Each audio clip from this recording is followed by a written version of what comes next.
Buona serata a tutti e grazie per esservi collegati. Io sono Augusta Ravagnan, avvocato civilista del Foro di Padova e vi accompagno in questa serata di approfondimento.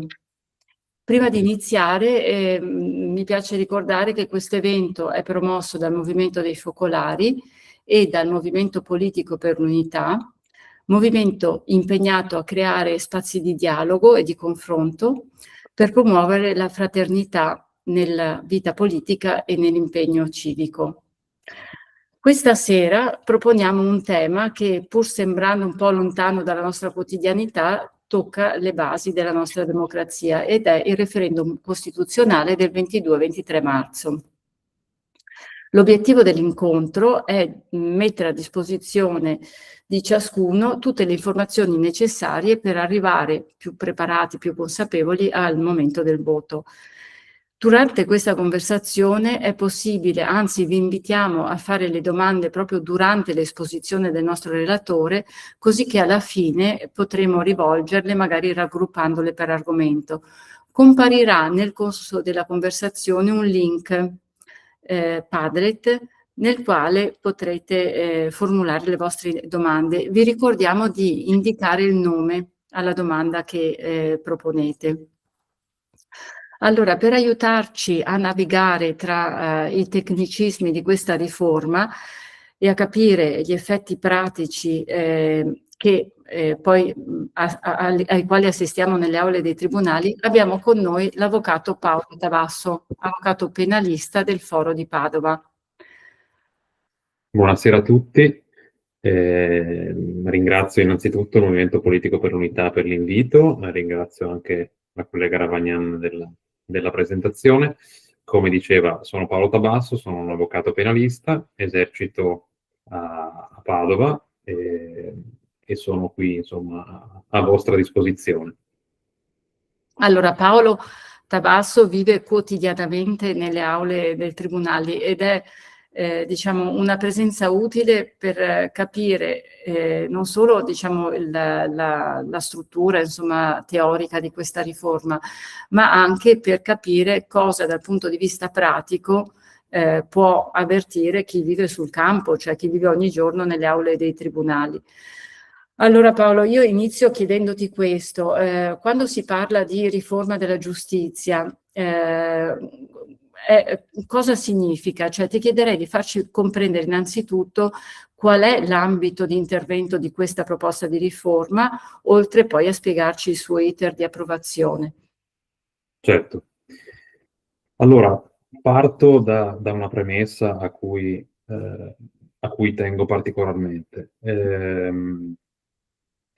Questa serata, diciamo, in questa serata voglio dare un taglio molto giuridico all'esposizione perché di per sé io ritengo che questa sia una riforma e questo sia un voto che non ha e non dovrebbe avere i caratteri della politica, ma dovrebbe avere i caratteri più tecnici. Ora, è chiaro che è una riforma complessa per certi aspetti e soprattutto per chi non vive quotidianamente il mondo del procedimento penale, che a breve vi descriverò per sommi capi, è difficile da comprendere diciamo, effettivamente in che cosa cambia l'attività giurisdizionale e quali sono le possibili conseguenze. Quello che può sembrare è che sia una riforma che fondamentalmente, a parte gli addetti ai lavori, sia lontana da tutti noi, dall'esperienza di tutti noi. E quando dico noi intendo dire i cittadini, diciamo, svesto momentaneamente i panni dell'avvocato penalista. La realtà è che non è così, perché chiaramente a tutti noi può capitare di incappare in un procedimento penale o di essere coinvolti in esso a torto o a ragione. E anche per questo che io ritengo che questa sia una riforma che debba essere svestita un po' da quella retorica che la politica sia da una parte che dall'altra ha riversato. E dico questo e parto dalla domanda che mi ha fatto l'avvocato Ravagnan, proprio perché secondo me ci sono alcuni aspetti che bisogna, diciamo, escludere dal novero di quelli di cui si parla quando si affronta il tema di questo referendum e di questa riforma. Innanzitutto il nome. Questa qui non è una riforma della giustizia, non è, o meglio, è una riforma che attiene all'ambito della giustizia, ma non riforma la giustizia. Il procedimento penale nel suo funzionamento concreto non cambia. Perché vi dico questo? Perché probabilmente molti di voi avranno sentito che alcuni esponenti politici, ma non solo politici, perché in realtà purtroppo su questo tema è stata fatta una campagna referendaria molto spesso legata a slogan più che a riflessioni e considerazioni concrete. Molti di voi, dicevo, avranno sentito che è una riforma attraverso la quale funzionerà meglio la giustizia o attraverso la quale i processi penali dureranno di meno. In realtà non è così, perché sono dei temi che non sono minimamente toccati dalla riforma. Allo stesso modo, dall'altro lato, se noi guardiamo quelli che sono le funzioni e i poteri dei magistrati come macro categoria, altrettanto queste non sono toccate. È questa qui una riforma che va a incidere principalmente sull'ordinamento giudiziario e nello specifico sulla diciamo, disciplina della carriera in senso ampio, quindi dall'inizio fino alla fine dei magistrati. Ecco, quello che dicevo prima, cioè che è un'esperienza, quella del vivere il procedimento penale, che ciascuno di noi pensa che sia lontana dalla propria realtà, e diciamo, per quella che è la mia esperienza professionale, vi posso dire che non è così, cioè sembra che sia così, però può capitare a tutti. Vi porto solamente per farvi un esempio, una vicenda di un assistito che ho assistito in prima persona, un cliente che ho assistito in prima persona, una persona normalissima, insomma, con una famiglia, 2 figli, un imprenditore che ormai è una vicenda che ha una quindicina d'anni. Una mattina si è svegliato con i carabinieri davanti alla porta che gli hanno notificato l'avviso di garanzia, diciamo l'avviso che c'era un procedimento penale nei suoi confronti e un'ordinanza cautelare, cioè un ordine attraverso il quale il GIP, poi vi spiegherò un pochino meglio anche alcuni termini tecnici che uso, disponeva che dovesse andare in carcere. È stato prelevato a casa davanti alla sua famiglia, è andato in carcere, ci è rimasto per 2 mesi. Mentre era in carcere il suo compagno di cella si è suicidato, lui ha assistito direttamente. Dopo 2 mesi è stato messo ai domiciliari, è stato 3 mesi ai domiciliari. Dopodiché, ad un certo punto, sono continuate le indagini nei suoi confronti, la questione si è così evaporata come una bolla di sapone e solo a distanza di 10 anni da quell'arresto lui è stato assolto con formula piena. E questo qui è una persona che ha avuto una serie di traumi che potete immaginare incredibili. E la ciliegina sulla torta è stata che quando abbiamo fatto la richiesta diciamo, dell'indennizzo per l'ingiusta detenzione, gli è stata anche negata perché c'è diciamo, una regoletta per la quale diciamo, si ha diritto all'indennità per ingiusta detenzione se non sia dato in qualche modo contributo alla propria detenzione. Siccome lui, quando è stato arrestato, su consiglio difensivo peraltro, non aveva reso un interrogatorio, perché non sapeva di preciso di cosa lo accusassero, è stato un consiglio difensivo di prudenza, sulla base di questo lui non ha ricevuto nemmeno un indennizzo. Ovviamente lui ha smesso di lavorare, la sua azienda è fallita, quindi adesso al di là dell'esempio, quello che voglio dirvi è che purtroppo non è una riforma che riguarda solamente gli altri, o le persone lontane da noi, o quei politici che la stanno portando avanti o che al contrario la stanno screditando. Ecco, fatta questa premessa, nella prima fase, così rispondo anche alla domanda che mi è stata fatta, volevo vedere con voi, ho preparato un breve PowerPoint che mi serve a me e serve anche a voi per seguire un pochino meglio. Diciamo, su come avviene una riforma costituzionale, che iter segue, per poi parlare di questo specifico referendum. Vi condivido la presentazione.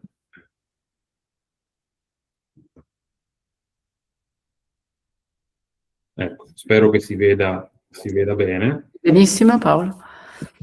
Ecco, volevo partire da questo. C'è una norma nella nostra Costituzione, che è l'articolo 138, che disciplina per l'appunto, che voi vedete proiettato adesso a video, che disciplina le modalità attraverso la quale può essere modificata la Costituzione.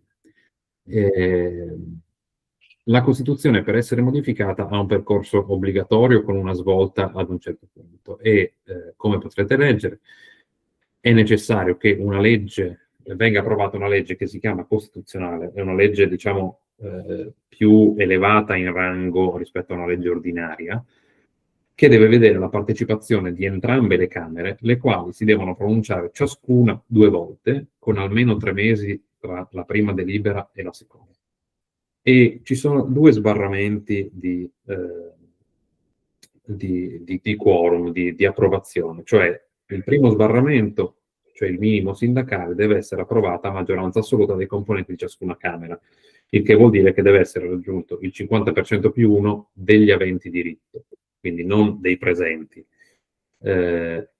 Il secondo quorum, la seconda, diciamo, maggioranza che deve essere raggiunta, è quella dei 2/3 dei componenti. Qual è la differenza? Che nel caso in cui la riforma costituzionale venga approvata da entrambe le Camere con, nella seconda votazione, questo lo trovate all'ultimo comma dell'articolo, che vi sto proiettando, i 2/3 dei componenti, in quel caso la riforma poi può essere immediatamente promulgata.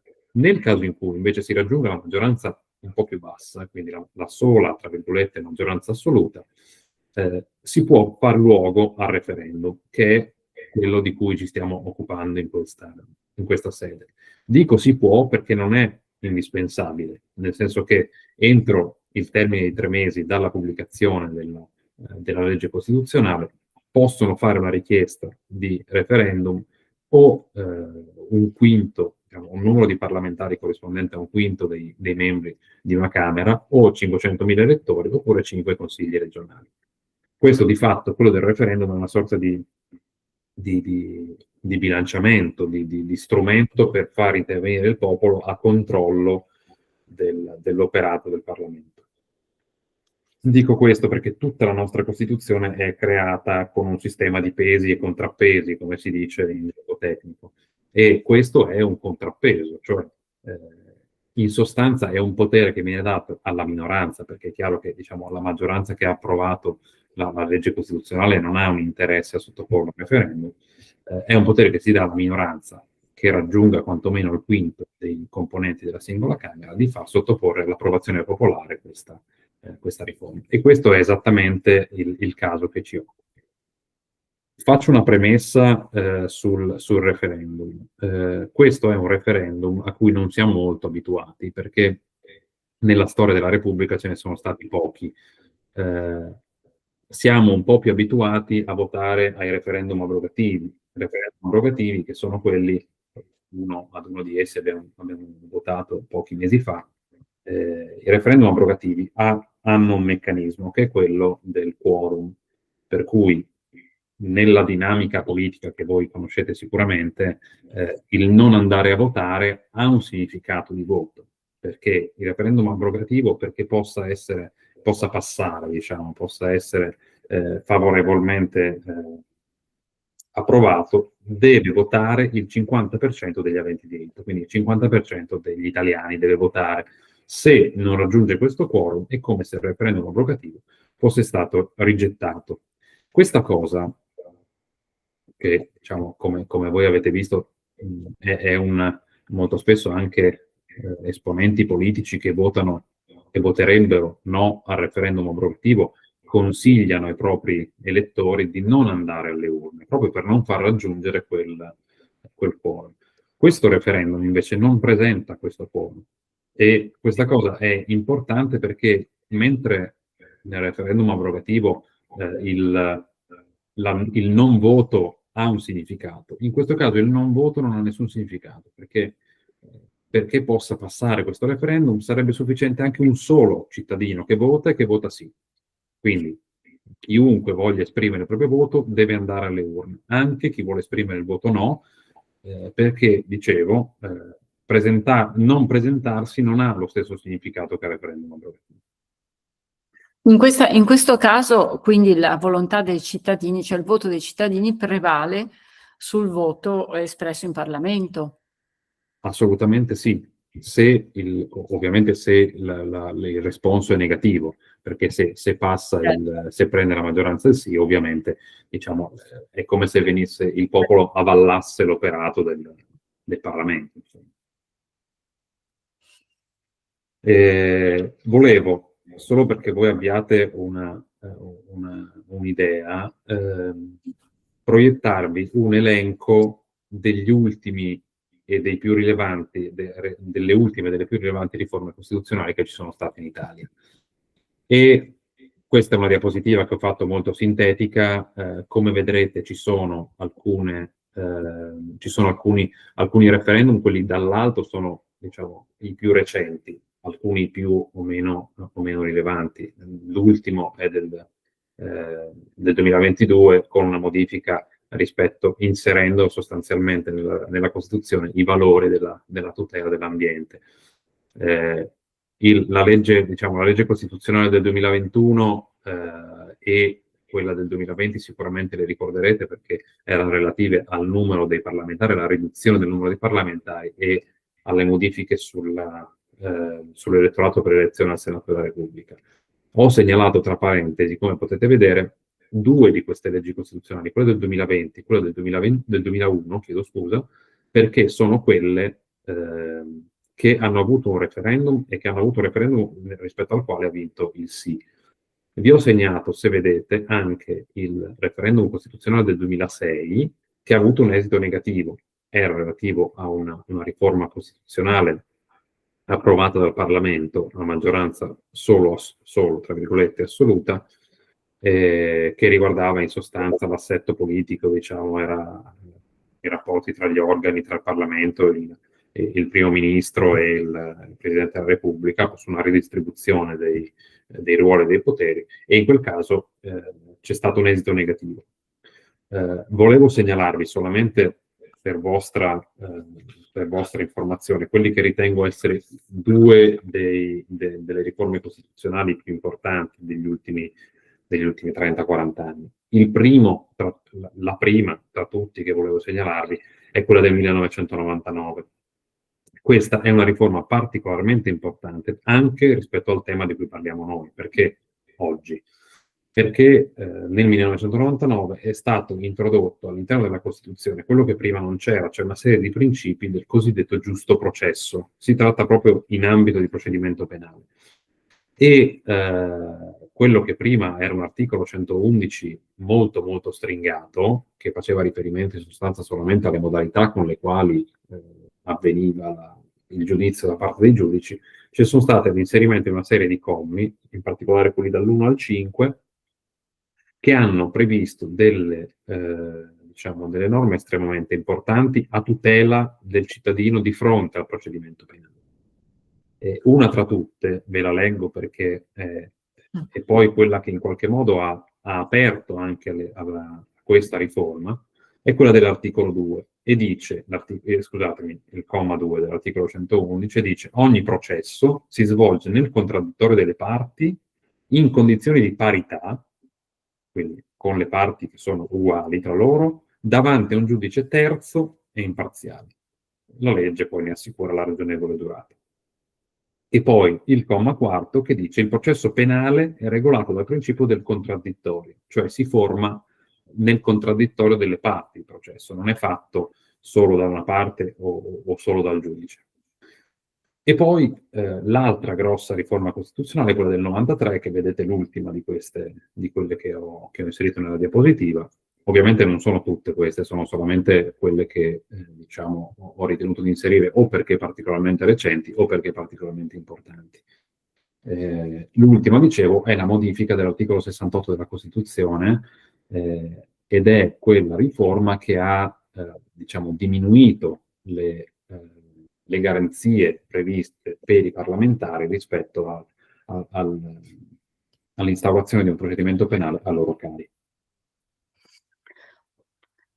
Questo ci fa capire che la Costituzione comunque è uno strumento vivo e vitale. C'è anche credo anche questa riflessione sulle modifiche che strada facendo si sono effettuate, ci fa capire che non è uno strumento fermo e immobile nel tempo, no? Quindi questo ci dà anche una prospettiva diversa.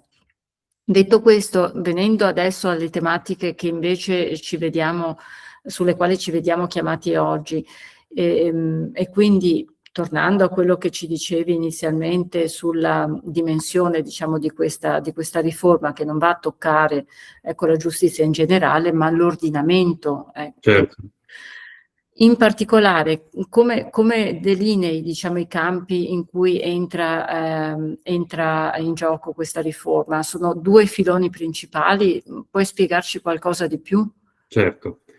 Allora, diciamo, per capire questa riforma, per capire l'impatto che può avere sulla vita del cittadino, sul procedimento penale e sull'ordinamento giudiziario, sono due le chiavi di lettura che dobbiamo avere. La prima è un piano più squisitamente processuale, la seconda è un piano invece più, diciamo, io definisco di politica giudiziaria, però è più relativo alla carriera di per sé e alla modalità con le quali viene disciplinata dai magistrati.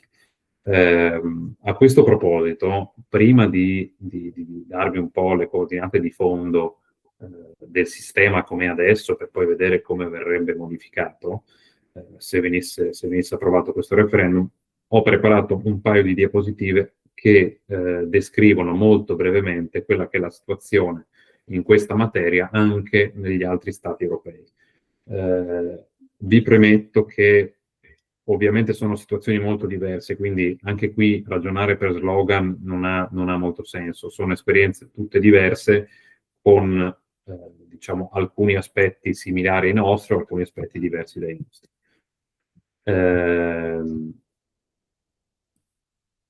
Ecco, allora parto da questa premessa che a livello europeo l'unico Stato che ha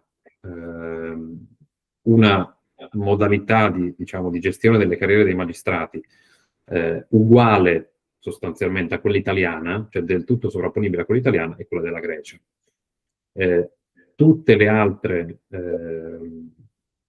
nazioni hanno delle modalità diverse, sono dei sistemi prevalentemente con una separazione della magistratura, però poi vi preciserò in che termini, perché sono diversi sistemi concettualmente diversi dai nostri, oppure dei sistemi misti. Io qui ho messo, senza andare a cercare gli stati più piccoli o magari più lontani dalla nostra sensibilità, ho messo alcuni esempi degli stati a noi più vicini, diciamo, anche concettualmente. Ad esempio, la Francia, le carriere di giudici e pubblici ministeri sono formalmente non separate, sono entrambi parti di diciamo, un unico ordine che è la magistratura, e anche la formazione è comune. Qual è la differenza però rispetto al nostro ordinamento? Che i pubblici ministeri sono gerarchicamente sottoposti al Ministero della Giustizia, quindi sostanzialmente all'esecutivo, mentre l'indipendenza riguarda solamente i giudici. E questa è una cosa che vedremo molto, molto spesso, perché in molti stati c'è questa struttura. Da noi l'indipendenza, come vedremo, riguarda sia il pubblico ministero che il giudice. In molte esperienze straniere invece non è così.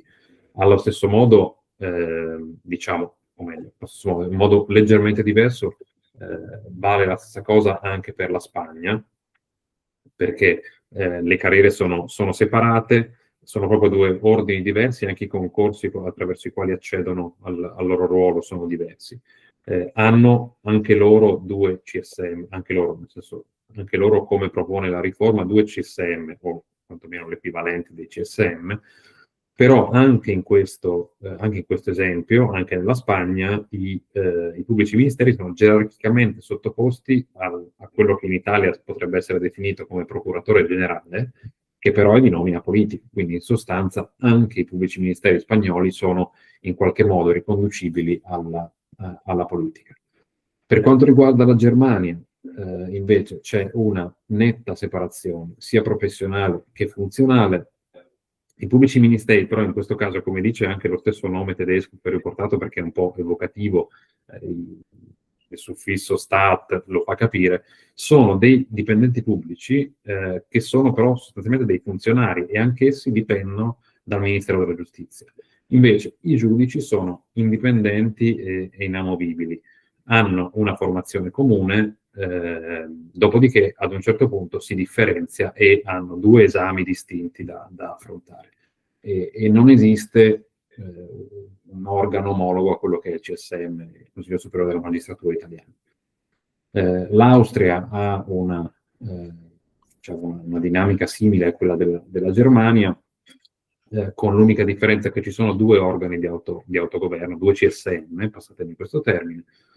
Anche in questo caso però i pubblici ministeri sono gerarchicamente subordinati al Ministero della Giustizia. Invece il requisito dell'indipendenza riguarda solo i giudici.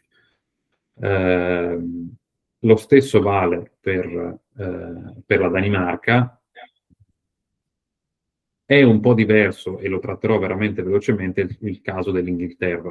Inghilterra che ho messo insieme in generale ai sistemi di common law, perché anche Cipro è molto simile, anche l'Irlanda è molto simile, hanno una cultura giuridica completamente diversa, quindi diciamo è anche difficile per noi poterci comparare a come funziona l'Inghilterra e come funzionano le corti inglesi, perché hanno proprio, come potete vedere dal brevissimo schermino che ho fatto, è proprio tutto diverso, perché ad esempio in Italia le indagini le fa il pubblico ministero coordinando le forze dell'ordine, lì invece sono le forze dell'ordine che in autonomia fanno le indagini. Il pubblico ministero è un organo, diciamo, che ha un'autorità amministrativa che decide solamente se portare avanti o meno un procedimento penale. I giudici invece non hanno un concorso, sono nominati tra gli avvocati con una certa esperienza. Quindi è proprio un contesto completamente diverso. È vero che anche lì hanno una separazione delle funzioni, ma in realtà non se ne può proprio prendere a spunto perché è molto, molto diverso. Prima di procedere con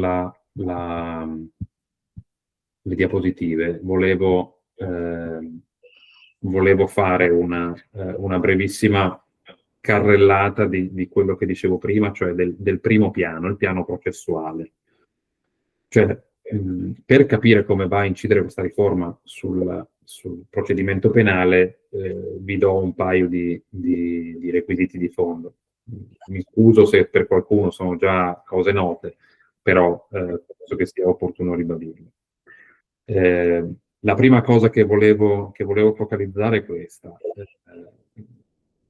A cavallo del 1988-89 c'è stata una riforma del codice di procedura penale, che è il codice che disciplina come il procedimento penale avanza e in che termini poi vengono prese le decisioni.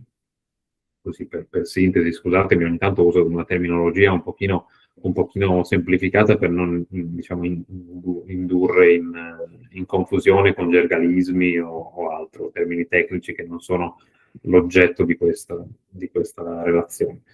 Dicevo, c'è stata questa riforma tra l'88 e l'89 del codice di procedura penale che ha avuto un grandissimo rilievo, perché si è passato da un sistema inquisitorio, cioè nel quale a fare le veci dell'accusa e del giudice era sostanzialmente un'unica persona, cioè il giudice istruttore. E il ruolo che aveva la difesa, il difensore, in questo procedimento era estremamente marginale. Nel codice di procedura penale attuale, invece, si è andati verso verso un sistema accusatorio, che è quello attuale, insomma, nel quale le garanzie difensive sono molto cresciute ed è stata soprattutto fatta questa netta separazione tra chi indaga e chi decide, cioè tra il pubblico ministero che indaga e il giudice che decide. Diciamo, il cardine del procedimento attuale che è tendenzialmente accusatorio è la parità delle parti, cioè la difesa e l'accusa devono avere gli stessi poteri. In realtà non è esattamente così e per certi aspetti è anche fisiologico che sia così, perché soprattutto durante le indagini preliminari, cioè quando il pubblico ministero raccoglie gli elementi che servono per capire se un'accusa è veritiera o no, ha fondamento oppure no, ha una serie di poteri di indagine che il difensore non ha né può avere. E questo, diciamo, è figlio del fatto che uno è un, diciamo, opera quale dipendente statale soprattutto, ma quale organo dello Stato, mentre il difensore è privato per definizione. Ecco, la cosa che vorrei focalizzare, perché magari per i non addetti ai lavori questa cosa può non apparire semplice, è che il procedimento penale, lo semplifico al minimo, diciamo, senza una serie di complicazioni che in questo momento non sono necessarie per comprendere, è fatto da una prima fase, che è la fase delle indagini preliminari, cioè è la fase nella quale il pubblico ministero raccoglie, grazie alle forze dell'ordine che coordina, tutti gli elementi che ritiene possano, diciamo, suffragare una tesi oppure contrastarla. In sostanza serve questa fase per raccogliere gli elementi per poi arrivare alla decisione finale, cioè il pubblico ministero alla fine delle indagini deve decidere se ha elementi a sufficienza per mandare avanti il processo oppure se non li ha e quindi chiede l'archiviazione. Dopo questa fase, ovviamente, se chiede l'archiviazione del procedimento, il procedimento si avvia tendenzialmente verso la chiusura, quindi non c'è più una fase successiva. Se invece si arriva al processo vero e proprio, quindi si arriva davanti a un giudice che è quello che poi dovrà decidere se condannare o assolvere l'imputato, ed è, diciamo, la fase clou del processo, è quella nella quale la difesa ha le maggiori garanzie, perché può portare i propri testimoni, il giudice non conosce il contenuto delle indagini preliminari, non conosce gli atti che ha il PM, salvo qualche eccezione, e la prova dell'accusa del che porta avanti il pubblico ministero si forma davanti al giudice, sentendo i testimoni. Quindi, cosa vuol dire? Vi faccio un esempio banale. Se stiamo parlando di una vicenda di un furto al supermercato, il direttore del supermercato fa partire le indagini preliminari facendo una querela in cui espone i fatti. Quella querela, adesso lo semplifico, non è esattamente così, ma è per far passare il concetto, quella querela non sarà a disposizione del giudice, dovrà venire in udienza il direttore del supermercato e avere diciamo, rispondere alle domande dell'accusa e della difesa e spiegare al giudice i fatti che il giudice apprende dal testimone. C'è un altro aspetto, quindi diciamo già di base in questi termini, se noi parliamo di funzioni, c'è già una distinzione, c'è già una separazione, perché il pubblico ministero fa parte della magistratura requirente, chiamiamola così, cioè chiamiamola così, è il termine corretto per chiamarla, e raccoglie le prove. Il giudice fa parte della magistratura giudicante ed è colui che alla fine del processo dovrà dire assolvo o condanno, detto in estrema sintesi. Vi introduco solamente un aspetto che secondo me dal di fuori del procedimento penale per i non addetti ai lavori non è così evidente. Esiste della magistratura giudicante, non c'è solamente il giudice che decide il processo, e c'è anche, fa parte della magistratura giudicante, anche il giudice per le indagini preliminari. Il giudice per le indagini preliminari ha una funzione eminentemente di controllo delle indagini, cioè è colui dal quale il pubblico ministero deve passare per fare tutte le attività di indagini più invasive, diciamo così. Se deve fare delle intercettazioni il pubblico ministero, deve chiedere l'autorizzazione al GIP, cioè il GIP è la sigla di giudice per le indagini preliminari. Se deve fare un sequestro, deve chiedere l'autorizzazione al GIP. Se non ha tempo sufficiente per concludere le indagini secondo i termini che sono stabiliti dal codice, per prorogare il termine deve andare dal GIP. Quindi ha una funzione fondamentale il giudice per indagini preliminari. Il giudice per indagini preliminari, come vi dicevo nell'esempio di prima, che accoglie la richiesta di misure cautelari. Cioè, quando le persone, lo leggiamo sui giornali, purtroppo, questo malcostume dei nostri giornali di dare diffusione a queste notizie in fase di indagini, quando si dice è stato arrestato Tizio, è stato arrestato Caio, non è il pubblico ministero chiede l'arresto, ma colui che deve dire sì, è vero, ci sono i requisiti per farlo, facciamolo, è il giudice per le indagini criminali, che è una figura fondamentale del nostro ordinamento. Ti interrompo subito perché stiamo entrando nel vivo delle questioni un po' più tecniche e anche forse un po' più complesse per chi ascolta. Allora, chiederei di sospendere un secondo, giusto per far arrivare un codice dal quale ognuno potrà poi fare direttamente domande, perché ho paura che nel corso della conversazione, se no perdiamo alcuni punti essenziali ed è preferibile che invece le domande chi desidera le possa fare in tempo reale. Certo, per cui se attendete un attimo, ecco, vedete che la regia adesso ha pubblicato un QR code attraverso il quale potete entrare direttamente in Padlet per via via formulare le domande. Intanto continuiamo ad ascoltare l'avvocato Tabasso. Ecco, dicevo, questo aspetto è fondamentale da capire, perché quando noi pensiamo alla magistratura giudicante pensiamo solamente al giudice che poi fa le sentenze. Invece c'è anche questo aspetto che per certi aspetti è altrettanto importante ed ha soprattutto una funzione di garanzia del cittadino di fronte al processo penale. Ecco, un altro dato che... Questa è la prima cosa che forse diciamo la maggior parte di noi, ecco, non addetti ai lavori, comprende che la separazione delle carriere incide, da quello che tu ci fai capire, soprattutto sulla distinzione tra giudicante e PM, e che questo ha un rilievo soprattutto nella fase delle indagini preliminari. Certamente. Questo perché io ti chiederei proprio di spiegarci meglio cosa vuol dire, che ha una ricaduta soprattutto su questa fase. Sì, allora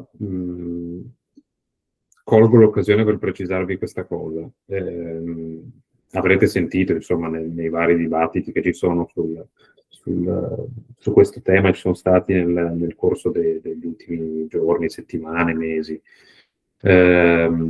Molto spesso si cita un dato che è quello del numero delle sentenze di condanna o al contrario di assoluzione rispetto ai processi portati avanti dal pubblico ministero. E questo è sicuramente un aspetto, cioè la separazione delle carriere riguarda giudicante e requirente, quindi giudice che fa la sentenza e PM che porta avanti il processo. Però la separazione che viene, diciamo, di cui a questa riforma è la separazione anche tra pubblico ministero e giudice per le indagini preliminari. E forse per certi aspetti per il cittadino è più di immediata percezione questo tipo di, diciamo, questa modalità o questa declinazione della riforma, perché è più, diciamo, intacca di più i nostri interessi primari, quali quello della riservatezza, diciamo, ad essere sottoposti a un procedimento penale solamente secondo i dettami del codice, non in modo arbitrario.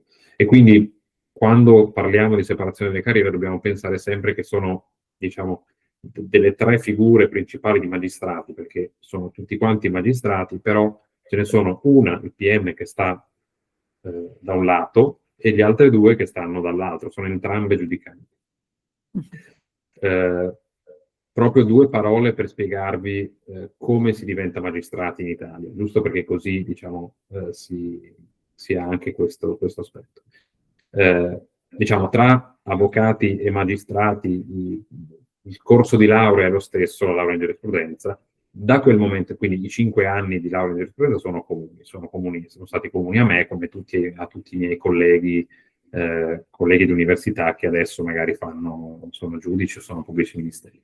Dopodiché finita l'università con la laurea in giurisprudenza, per diventare magistrati bisogna superare un concorso pubblico, che è diverso dall'esame di Stato che invece riguarda gli avvocati, ed è un concorso pubblico al quale si può partecipare secondo, diciamo, con 4 requisiti alternativi tra loro. Il principale è quello della scuola di specializzazione, cioè esiste una scuola di specializzazione che è la carriera, diciamo, d'elezione per diventare magistrati, perché è una scuola che prepara specificamente per il concorso di magistratura, oppure in alternativa possono partecipare al concorso chi ha svolto un tirocinio in tribunale disciplinato da una legge speciale, o la cosa che è interessante è che possono partecipare anche coloro che non hanno fatto la scuola ma hanno fatto un dottorato di ricerca in materie giuridiche, oppure anche gli avvocati, cioè gli avvocati che abbiano conseguito il titolo di avvocato legittima ad iscriversi al concorso di magistratura anche senza aver fatto la scuola di magistratura. Una volta diventati magistrati, quindi superati il concorso, a quel punto, in base alla graduatoria, al punteggio ottenuto, i magistrati sono chiamati a fare due scelte. Uno, tra diventare pubblici ministeri o diventare giudici. Vi apro una piccola parentesi per farvi capire la delicatezza del ruolo del GIP, del giudice per indagini preliminari. I magistrati di nuova nomina non possono per i primi 3 anni della loro attività svolgere il ruolo di GIP, proprio perché è particolarmente delicato e ci vuole già una certa esperienza. Però dicevo, il nuovo magistrato viene chiamato a scegliere 2 cose. Uno, il tipo di carriera che vuole perseguire, e 2, poi diciamo, dove andare in Italia rispetto ai posti che si sono liberati, ma questo ci interessa fino a un certo punto. Attualmente la riforma Cartabia, il decreto legislativo 150 del 2022, ha ridotto i passaggi di carriera tra la magistratura requirente, la magistratura giudicante o viceversa, a un solo passaggio per tutta la propria carriera, che può avvenire nei primi 9 anni di attività. Dopodiché non ne sono consentiti altri. In precedenza erano di più ed erano meno, diciamo, meno frequenti. Chiedo scusa, al contrario, erano più frequenti, ovviamente. Ecco, questo è il primo piano. Quindi la separazione delle carriere, quando si parla di separazione delle carriere, si parla di separare queste 2 grandi categorie, pubblici ministeri e giudici dall'altra parte. Tenete presente che un aspetto su cui la riforma non incide direttamente, ma potrebbe essere inciso in un secondo momento se dovesse essere approvata la riforma, è quello della separazione delle carriere anche rispetto alla formazione.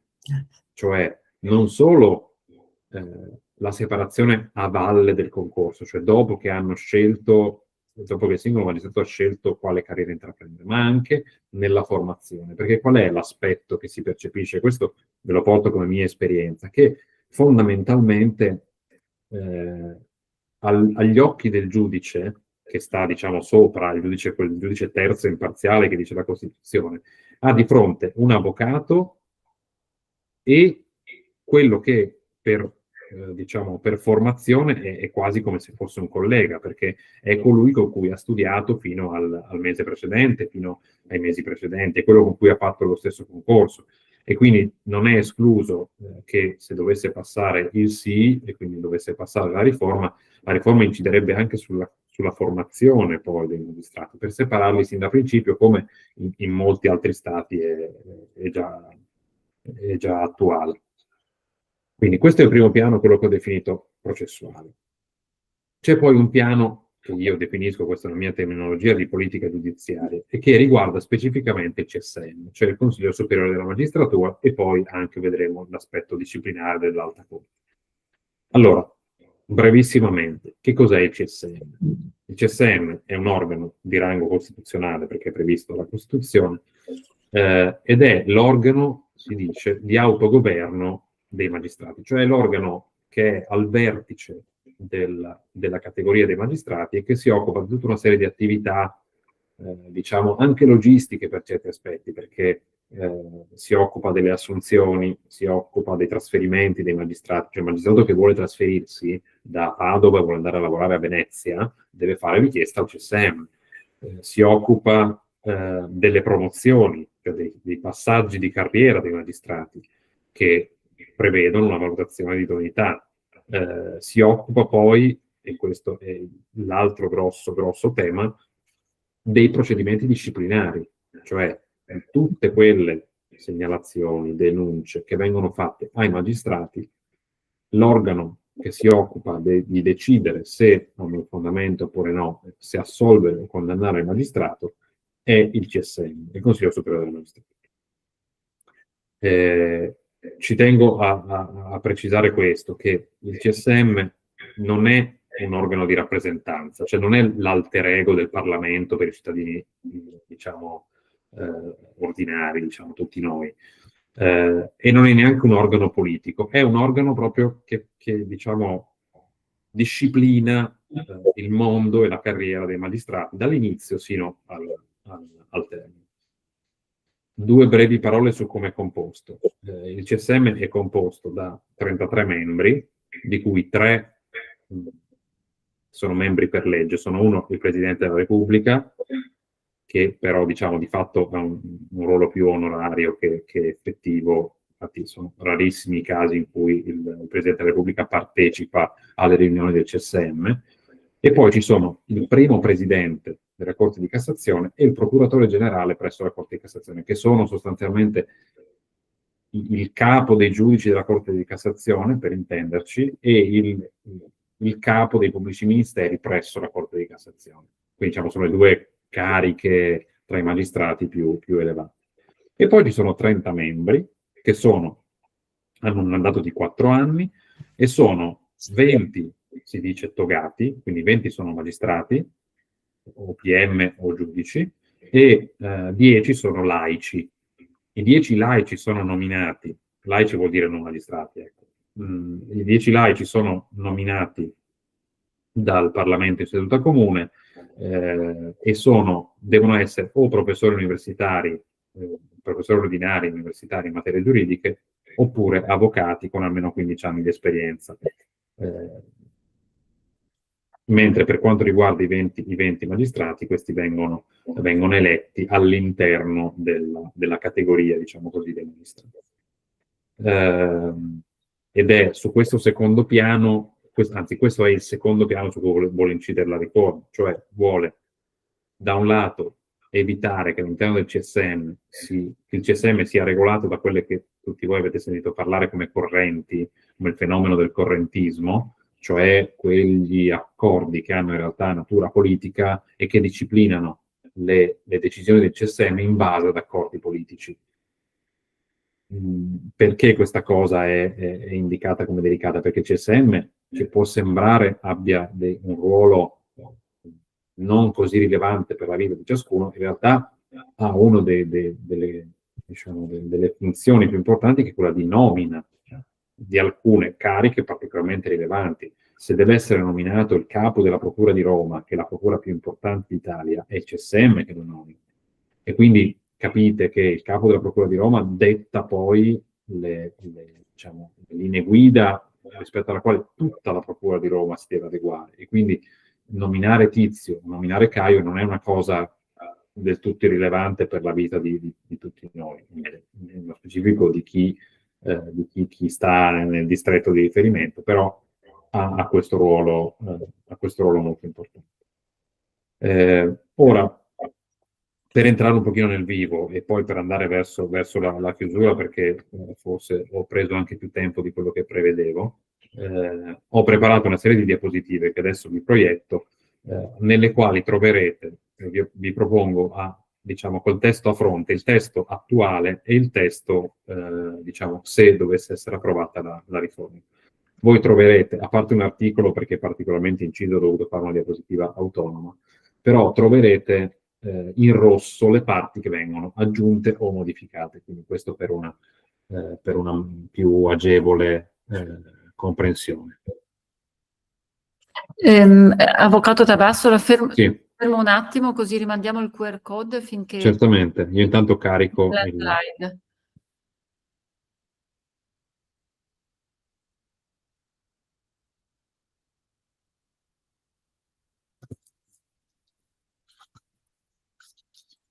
Attendiamo un attimo perché è tempo di domande. Certo, Qualcosa è già arrivato. meglio così, così io tra un po' smetto di parlare in modo frontale e interagiamo in modo più dialogico.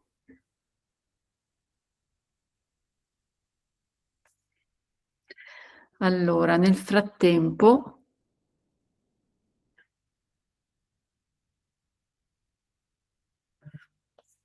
un attimo solo ancora, chiude adesso, per cui possiamo riprendere. Perfetto. Allora, vabbè, qui ho riportato, diciamo, i riferimenti della legge costituzionale su cui verte il referendum e poi la nomenclatura ufficiale. Vi preciso che su alcuni articoli io sarò molto breve, molto scorrevole, anche perché ci sono delle modifiche che sono quasi più di completamento che di sostanza. Una tra tutti è l'articolo 87 che disciplina i poteri e diciamo, il ruolo del Presidente della Repubblica. Come vedete, l'unica modifica riguarda il terzultimo comma, invece di essere scritto presiede, chiedo scusa, il Consiglio Superiore della Magistratura, è indicato presiede il Consiglio Superiore della Magistratura Giudicante e il Consiglio Superiore della Magistratura Requirente. Diciamo, è una diretta conseguenza del fatto che si sdoppino i CSM, sarebbero entrambi presieduti dal Presidente della Repubblica. Scusate. L'articolo 102 analogamente ha una modifica più formale che contenutistica, perché vedete è stato solamente al primo comma è stato aggiunto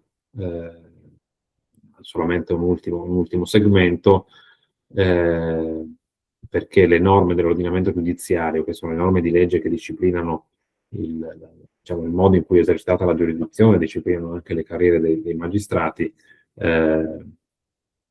è specificato che disciplinano altresì le distinte carriere dei magistrati giudicanti e requirenti. Insomma, questa è solo una precisazione conseguenziale a quello che è il clou della riforma. L'articolo 104 è intaccato un po' di più, però in realtà non è diciamo, anche queste sono modifiche più di forma per il primo aspetto e un po' più di sostanza per il secondo. Il primo aspetto è che il primo comma rimane intatta la dicitura, la magistratura costituisce un ordine, scusatemi, autonomo e indipendente da ogni altro potere. E poi è aggiunta una frase di specificazione, cioè ed è composta dai magistrati della carriera giudicante e della carriera requirente. Questo è un dato importante perché diciamo, quello che è il cuore del ruolo del magistrato in questo senso non è modificato. Il secondo comma, il Consiglio Superiore della Magistratura giudicante e quello requirente sono Presidente della Repubblica, anche questo è solamente una modifica di forma. Allo stesso modo l'aggiunta della parola rispettivamente, trattandosi ovviamente di due organi diversi e non di uno solo, c'è questa modifica. La prima modifica sostanziale che noi troviamo in questa riforma la troviamo poi al comma 5 dell'articolo 104, cioè gli altri componenti al posto di sono eletti per 2/3 da tutti i magistrati, sono estratti a sorte. E questa è la questione del sorteggio, su cui poi dopo alla fine farò una breve carrellata di quelli che sono gli argomenti di chi sostiene il no e di quelli che sostiene il sì. Ma questo del sorteggio è un tema cardine. Sì. Ovviamente la parte finale di questo comma, rispettivamente tra i magistrati giudicanti e i magistrati requirenti nel numero e secondo le procedure previste dalla legge, è solo una specificazione. Vi sottolineo solo questo aspetto perché un altro dei temi su cui il dibattito si è incentrato è sull'ultima parte di questo comma, perché dice secondo le procedure previste dalla legge, perché queste procedure non sono scritte, cioè le procedure attraverso le quali avviene il sorteggio. Questo è il sorteggio che riguarda diciamo, quello che farebbe il Parlamento in seduta comune, saranno disciplinate da legge ordinaria se passa il referendum. Comma successivo, ciascun consiglio, e anche qui la modifica è solamente solamente di forma, elegge il proprio vicepresidente tra i componenti designati mediante sorteggio dall'elenco compilato dal Parlamento di seduta comune. Questo è un aspetto che mi sono dimenticato di dirvi prima. Come dicevo, il presidente del Consiglio Superiore della Magistratura è il Presidente della Repubblica, però in concreto, avendo altre, altre attività a cui dedicarsi più importanti, il Consiglio Superiore della Magistratura attuale, ma anche i due, diciamo, come verrebbero conformati dalla riforma, nominano un vicepresidente nella componente laica, quindi il vicepresidente, che è quello che poi, diciamo, svolge le funzioni concrete del presidente e dirige l'operato del CSM, è sempre un laico, cioè era un laico prima e se venisse approvata la riforma rimarrebbe un laico, quindi o un avvocato o un professore universitario. E poi è aggiunto un'altra specificazione sul fatto che i componenti designati mediante sorteggio durano in carica 4 anni, ma questo era così anche in precedenza, e prima era indicato che non sono immediatamente rieleggibili, adesso è specificato che non possono partecipare alla procedura di sorteggio successiva, cioè in sostanza non si possono avere 2 mandati consecutivi.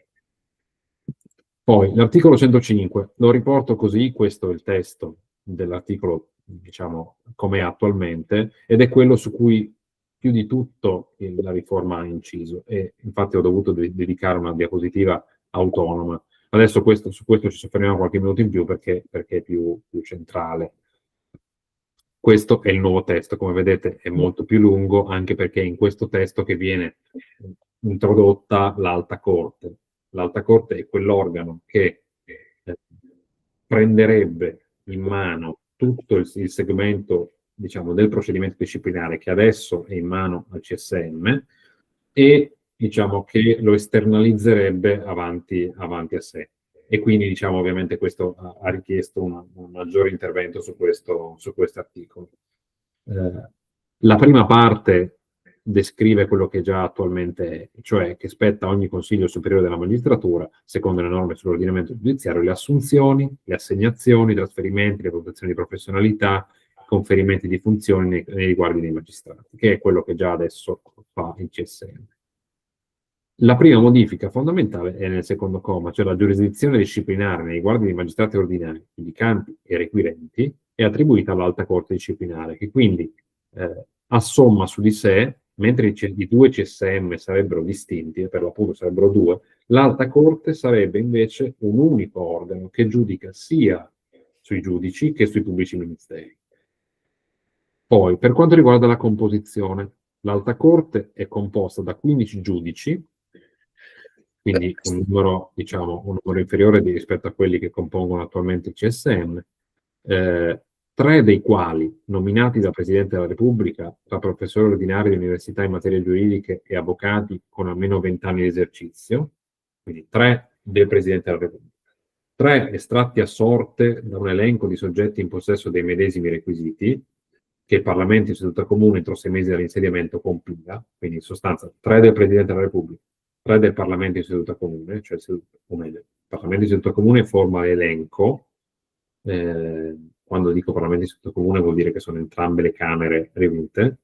Il Parlamento, dicevo, predispone all'inizio della propria legislatura l'elenco di coloro dai quali attingere, poi il sorteggio avviene sulla base di questi. Quindi 3 del Presidente, 3 del Parlamento e 6 magistrati giudicanti e 3 requirenti, quindi 6 giudici e 3 pubblici ministeri, per capirci, estratti a sorte tra gli appartenenti alle rispettive categorie con almeno 20 anni di esercizio delle funzioni giudiziarie e che svolgano o abbia svolto funzioni di legittimità. Quindi i 9 magistrati residui, quindi sarebbero 6 di nomina mista, cioè 3 del Presidente della Repubblica e 3 del Parlamento, diciamo 3 della politica, e 9 complessivi, però diciamo misti tra giudicanti e requirenti, tra giudici e pubblici ministeri. Invece questi ultimi 9 sarebbero sorteggiati tra i magistrati con i requisiti dei 20 anni di esercizio e, o in alternativa che abbiano svolto funzioni di legittimità, cioè che siano stati giudici della Corte di Cassazione. Poi, Sì. Interrompo, quindi la prevalenza rimane comunque la componente interna. Certamente sì, rimarrebbero dei 15, sarebbero 3 di nomina del Presidente della Repubblica, quindi diciamo di nomina, possiamo dire così, neutra, cioè non incisa direttamente dalla politica, 3 di nomina, diciamo così, politica, e 9 complessivi, suddivisi in 6 e 3, sarebbero, diciamo, togati, cioè diciamo magistrati, ecco. Poi anche qui l'Alta Corte, come per il CSM, l'Alta Corte elegge, come per il CSM attuale, l'Alta Corte elegge il Presidente tra i giudici nominati dal Presidente della Repubblica o estratti a sorte dall'elenco compilato dal Parlamento, quindi anche qui il Presidente dell'Alta Corte sarebbe laico, non un magistrato, così com'è attualmente per il CSM, e poi, vabbè, insomma, la durata dell'incarico è di 4 anni, non può essere rinnovato. Una norma sull'incompatibilità, cioè che l'ufficio del giudice dell'Alta Corte è incompatibile con quelli di ogni dei membri del Parlamento, quindi un parlamentare non potrebbe essere giudice dell'Alta Corte, dovrebbe dimettersi, un parlamentare europeo idem, un consigliere regionale o un membro del governo allo stesso modo, ma neppure c'è compatibilità con l'esercizio della professione di avvocato o con ogni altra carica o ufficio indicati dalla legge. Questo vale già adesso, gli avvocati che vanno a diventare membri del CSM devono cancellarsi dall'albo degli avvocati e quindi cessare di esercitare l'attività professionale, ovviamente. Dal punto di vista operativo, poi, contro le sentenze emesse dall'Alta Corte in prima istanza, quindi diciamo in primo grado, questa è un'altra delle differenze su cui poi il dibattito quello tecnico, si è acceso. Dicevo, invece di essere impugnabili davanti alla Corte di Cassazione, come adesso, perché adesso le sentenze, diciamo, disciplinari del CSM sono impugnabili davanti alle sezioni unite della Corte di Cassazione. Invece l'impugnazione delle sentenze emesse dall'Alta Corte sarebbe davanti di nuovo all'Alta Corte, però in composizione diversa, quindi sostanzialmente con dei giudici diversi, non con gli stessi che hanno giudicato in primo grado. Dopodiché, vabbè, l'ultima norma di completamento, la legge determina gli illeciti disciplinari, le relative sanzioni, come già è attualmente, indica la composizione dei collegi, stabiliscono le forme del procedimento disciplinare e le norme necessarie per il funzionamento dell'Alta Corte e assicura che i magistrati giudicanti e requirenti siano rappresentati nel collegio. L'articolo 106, anche qui la modifica è, diciamo, non decisiva. Quello che cambia è l'ultimo comma che, diciamo, da come è formulato attualmente, cioè su designazione del Consiglio Superiore della Magistratura, è stato aggiunto giudicante, possono essere chiamati all'ufficio di consigliere di Cassazione per meriti insigni, professori ordinari di università in materia giuridica, magistrati appartenenti alla magistratura requirente con almeno 15 anni di esercizio della funzione e avvocati. In sostanza, diciamo, che cosa cambia rispetto adesso? Ben poco.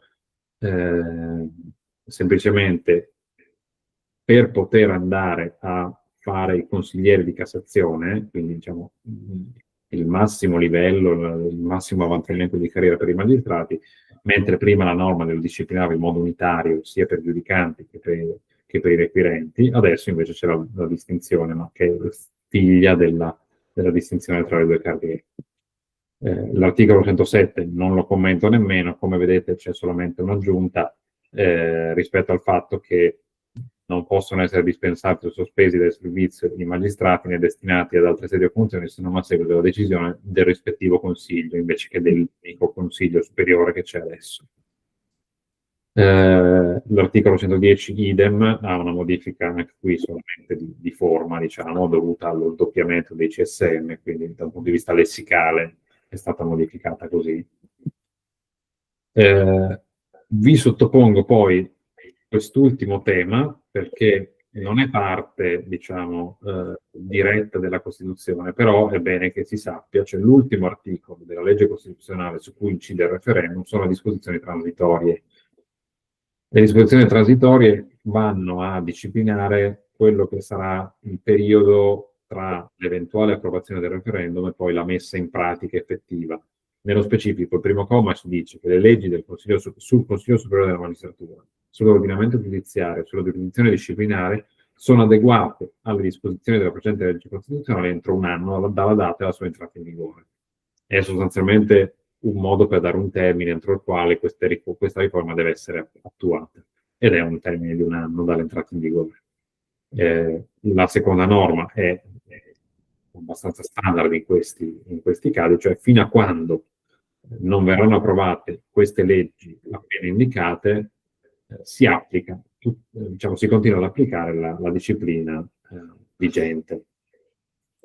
Un ultimo aspetto, e poi passo a una breve carrellata di quelle che sono le ragioni del sì e le ragioni del no, così poi apriamo anche all'aspetto al passaggio relativo alle domande e alle risposte, è questo. Volevo evidenziarvi, e vi ho fatto un'ultima diapositiva, anche quelli che sono gli articoli della Costituzione che riguardano questi temi, ma che non sono stati cambiati, perché per comprendere bene questa riforma, secondo me non è necessario, non è sufficiente, chiedo scusa, capire cosa modifica, ma è importante anche capire che cosa rimane in alternativa. Nello specifico io ne ho selezionati 4, perché sono 4 secondo me quelli più concettuali. Allora, il primo è l'articolo 101 della Costituzione, e che dice che la giustizia è amministrata nel nome del popolo. Infatti, diciamo, per chi di voi ha bazzicato un'aula del tribunale, quando il giudice legge la sentenza, che sia di assoluzione, che sia di condanna, e quando si alza in piedi per leggerla pubblicamente in aula, la sua lettura nasce sempre con una frase: in nome del popolo italiano, data, orario, tribunale, eccetera, e poi legge la sentenza. E poi l'altro aspetto, che i giudici, come è tuttora e come rimarrebbe, sono soggetti soltanto alla legge.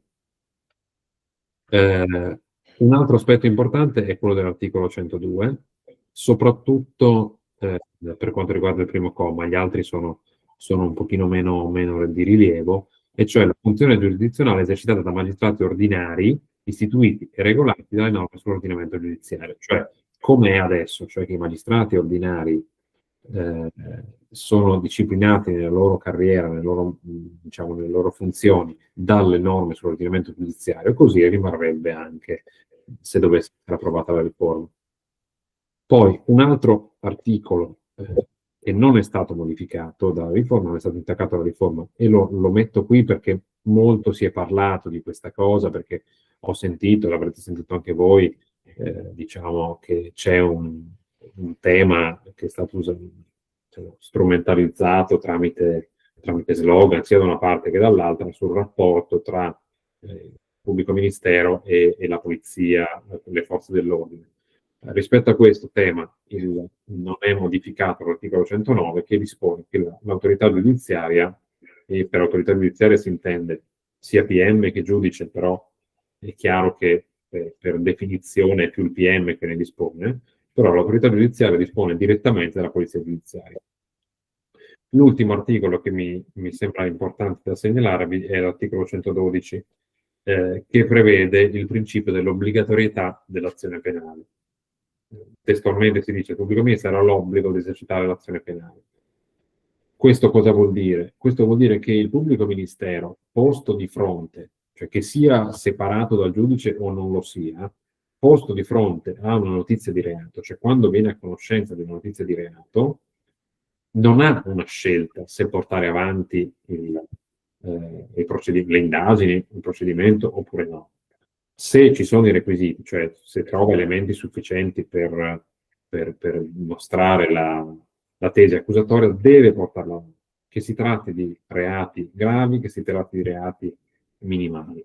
Questa è una norma fondamentale del nostro ordinamento che impedisce in qualche modo, a tante declinazioni e tanti risvolti, però quello che è importante è che impedisce quello che potrebbe essere una deriva del nostro ordinamento, cioè che il pubblico ministero decida chi portare a giudizio e chi no, discrezionalmente. Invece questa norma impedisce questo tipo di rischio.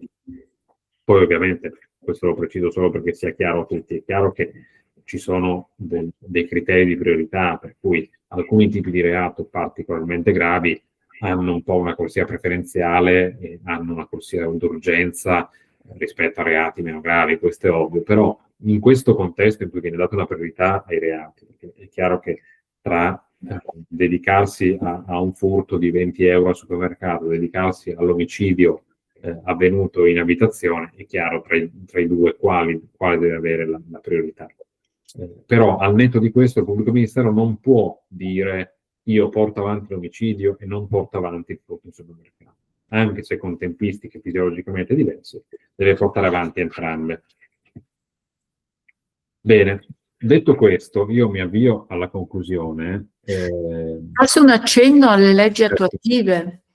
Sì, allora, ecco. Solo un accenno, ma giusto per chiarire Sì, che le modifiche che tu hai evidenziato non saranno da sole, non consentiranno di portare avanti, diciamo, l'attuazione di questa riforma, che necessiterà di altro in una fase diversa delegata al potere legislativo, no? La funzione certamente, legislativa. certamente. Ci sono, come è normale che sia in tutte le materie, la Costituzione detta dei principi. È una Costituzione, diciamo, lunga per certi aspetti, ma per altri aspetti breve, sono 139 articoli, e non è che si può disciplinare tutto il dettaglio di ogni materia nella Costituzione. E quindi molti aspetti saranno poi demandati alla legislazione ordinaria, cioè alle decisioni parlamentari. Ci sono alcuni aspetti che sono più chiaramente così, perché è indicato specificamente nella Costituzione, secondo i dettami della legge, altri che invece sono implicitamente demandate alle leggi attuative. L'esempio che facevo in precedenza, questa riforma, dal punto di vista formale, non implica di per sé separare anche il percorso per diventare magistrati tra pubblici ministeri e giudici. Però quella è sicuramente una delle possibilità a cui apre questa riforma. E quindi, diciamo, alcuni principi sono già immediatamente attuabili, altri principi invece necessitano per forza di un'attuazione. Anche solo, ad esempio, la costituzione di un altro CSM richiede tutta una serie di disciplina, una disciplina autonoma che non può essere la Corte Costituzionale, non può essere la Costituzione a disciplinare. In quale perimetro si muovono le leggi attuative? Il perimetro in cui si muovono è quello della riforma costituzionale. Faccio un esempio. Se l'articolo 109 che citavo prima, che dice che il pubblico ministero, diciamo, l'autorità giudiziaria dispone direttamente della polizia giudiziaria. Se una legge ordinaria, quindi una legge fatta dal Parlamento in seduta ordinaria, diciamo, con il classico bicameralismo, dovesse approvare una norma che va in contrasto con questo, ad esempio dicendo che l'autorità giudiziaria dispone direttamente della Guardia di Finanza, dei Carabinieri, ma non della Polizia, quella sarebbe una norma incostituzionale, rispetto alla quale interverrebbe forse il Presidente della Repubblica ancora prima, ma in ogni caso potrebbe intervenire la Corte Costituzionale per renderla, per dichiararla incostituzionale e toglierla dal nostro ordinamento. Cosa voglio dire con questo? Che molti aspetti di dettaglio chiaramente sono demandati alle leggi speciali, alle leggi attuative, però nel perimetro indicato dalla riforma, senza poter eccedere quello che è scritto in Costituzione. Concludiamo con un'esposizione sommaria, quantomeno di ciò che sorregge i due fronti, no? Forse giusto per dare una panoramica certo. E poi passiamo alle domande. Certamente. Allora, molto brevemente, ma proprio come carrellata, perché non mi soffermerò poi su ciascuno di essi. Le ragioni del sì, in qualche modo, alcune sono già implicite dopo aver visto quali sono i temi della riforma, quindi si comprendono già di per sé. Il primo tema è quello a livello processuale che dicevo, cioè di una presa diciamo, di un distanziamento tra il giudice e il pubblico ministero, per rendere più terzo possibile il giudice, più imparziale possibile il giudice, e quindi allontanarlo dal pubblico ministero, in modo tale che il giudice abbia davanti due parti, l'accusa e la difesa, che sono allo stesso livello, hanno le stesse caratteristiche, la stessa distanza. Ecco. E questo ve lo assicuro, è una questione che sembra di poco conto, ma non lo è, perché è vero che da un punto di vista formale sono equidistanti, però vi assicuro che il fatto di aver condiviso un certo percorso con il pubblico ministero rende il giudice non di per sé parziale, però aver condiviso un certo percorso consente al giudice più facilmente di comprendere e di immedesimarsi nelle ragioni del pubblico ministero, perché, diciamo, in qualche modo sono le stesse ragioni che condivide anche il giudice per la formazione che ha avuto, rispetto a quelle dell'avvocato, che invece ragiona in modo totalmente diverso. E la cosa che volevo evidenziare è questa, che quando si parla di terzietà, di imparzialità, in tutto il nostro ordinamento si predilige un'imparzialità apparente dall'imparzialità sostanziale. Cioè, cosa voglio dire? Perché sia tale l'imparzialità, deve essere anche apparentemente, cioè tale il giudice o il soggetto terzo. Cioè, a prescindere dal fatto che poi il giudice sia effettivamente condizionato o meno dal rapporto con la parte. Vi faccio un esempio. Un pubblico ministero non può esercitare la propria attività nello stesso distretto, nello stesso circondario, chiedo scusa, del marito che faccia l'avvocato penalista. Se mia moglie fosse un pubblico ministero e io esercitassi a Padova, lei non potrebbe esercitare a Padova, potrebbe esercitare a Venezia, potrebbe esercitare a Vicenza, potrebbe esercitare da altre parti, ma non a Padova, perché l'apparenza è sostanza, e cioè il fatto che lei eserciti, mia moglie non fa il magistrato, ma comunque era per fare un esempio, il fatto che eserciti nello stesso distretto, nello stesso circondario in cui esercito anch'io, può creare l'apparenza di parzialità, di non terzietà. Ecco, poi l'altro grosso tema, diciamo l'altra grossa ragione del sì è quella del combattere il correntismo e quindi impedire tramite il sorteggio, perché il sorteggio sarebbe, diciamo, finalizzato a consentire alle, diciamo, non tanto nomine dei membri del CSM tramite accordi di politica giudiziaria, quanto al caso. Cioè un qualsiasi magistrato che ha diciamo, che è in funzione può essere parte del CSM.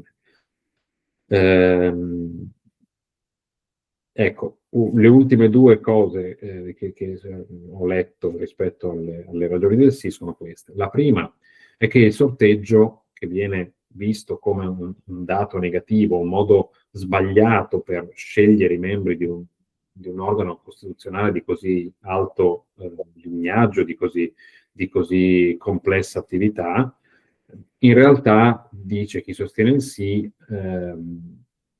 è una modalità prevista anche in altri segmenti, in altri settori del nostro ordinamento. Vi faccio due esempi su tutti. Il primo, quando nel nostro ordinamento i giudici sono tutti quanti tecnici, c'è un solo caso in cui c'è una giuria popolare, che è la Corte d'Assise. La Corte d'Assise si occupa dei reati più gravi, dei reati più di sangue, insomma, quando c'è un omicidio volontario, quel processo va in Corte d'Assise e quindi la Corte d'Assise è composta da due giudici di carriera, due magistrati togati e i giudici popolari. I giudici popolari sono sorteggiati da un elenco presso ciascun tribunale, diciamo, tutti quelli che hanno i requisiti per potersi candidare possono inserirsi in questo elenco e poi vengono sorteggiati e decidono insieme agli altri magistrati togati e agli altri giudici popolari, decidono delle sorti del processo. La stessa cosa succede in un caso che in realtà è più di scuola che altro, però nei casi di impeachment del Presidente della Repubblica, cioè i due casi di attentato alla Costituzione o di alto tradimento, viene composto un giudice speciale, un tribunale speciale che deve decidere se c'è stato l'altro tradimento o l'attentato alla Costituzione. Premetto, non è mai successo nella nostra storia repubblicana di arrivare a questo livello. Ci sono state, diciamo, minacciati azioni di questo tipo, ma poi non si è mai arrivati completamente a questo. Però è previsto che tra i componenti di questo tribunale vengano sorteggiati. Quindi chi sostiene il sì dice: guardate che il sorteggio non è una cosa così estranea al nostro ordinamento.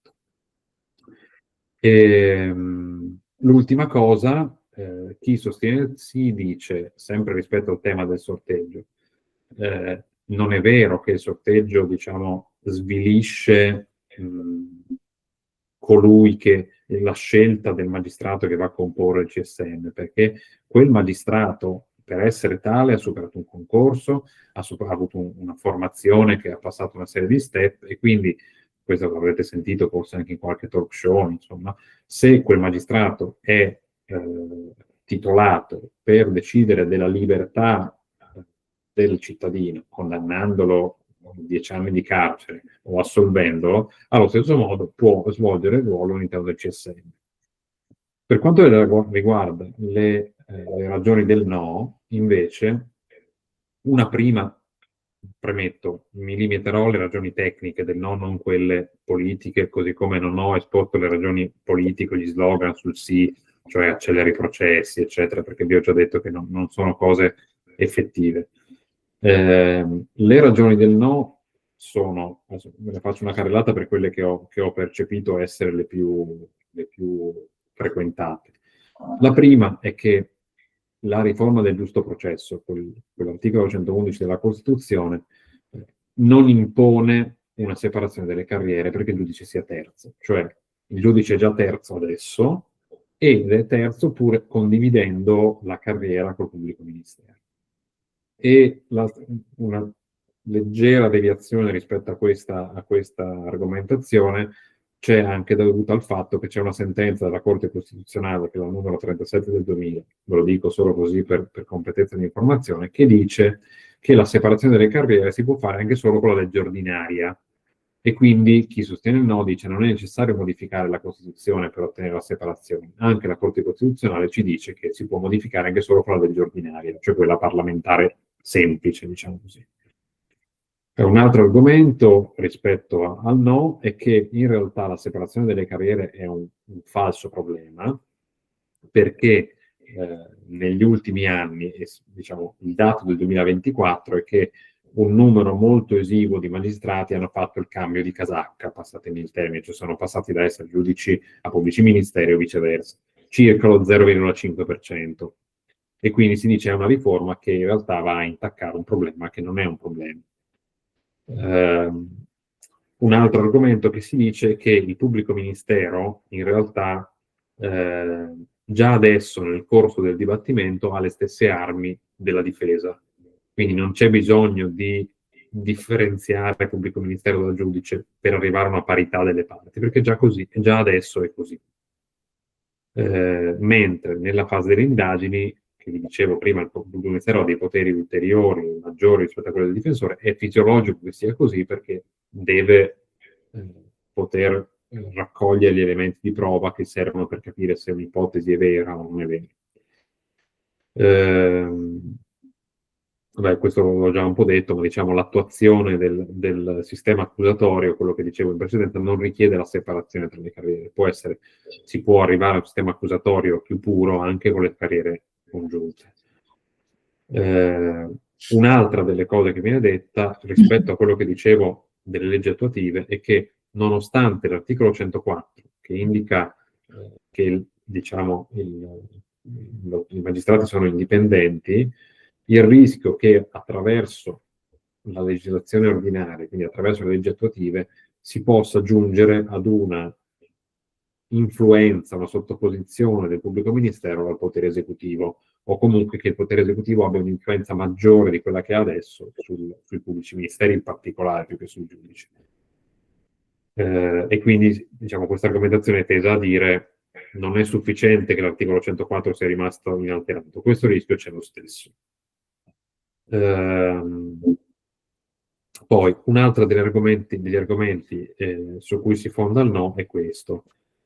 È vero che nel CSM, nella formulazione della riforma, sia la componente laica, cioè sia i non magistrati, che i magistrati sono entrambi sorteggiati. Però c'è una differenza, perché i laici, cioè, per i laici c'è un sorteggio temperato, cioè viene stilata una lista dal Parlamento in seduta comune e quindi si dice dalla politica, e quindi quel sorteggio in realtà non è ampio, è un sorteggio che avviene tra soggetti che sono stati scelti dalla politica e quindi già un po' orientati.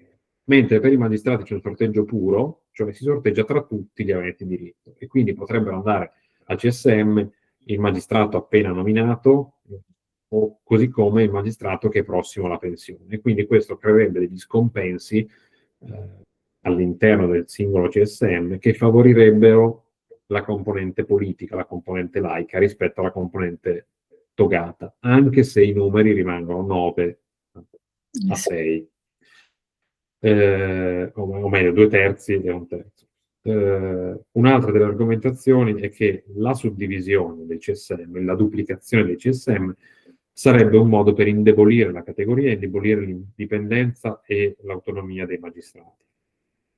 Ho letto anche che si cita la massima latina, divide et impera, cioè dividi e comanda.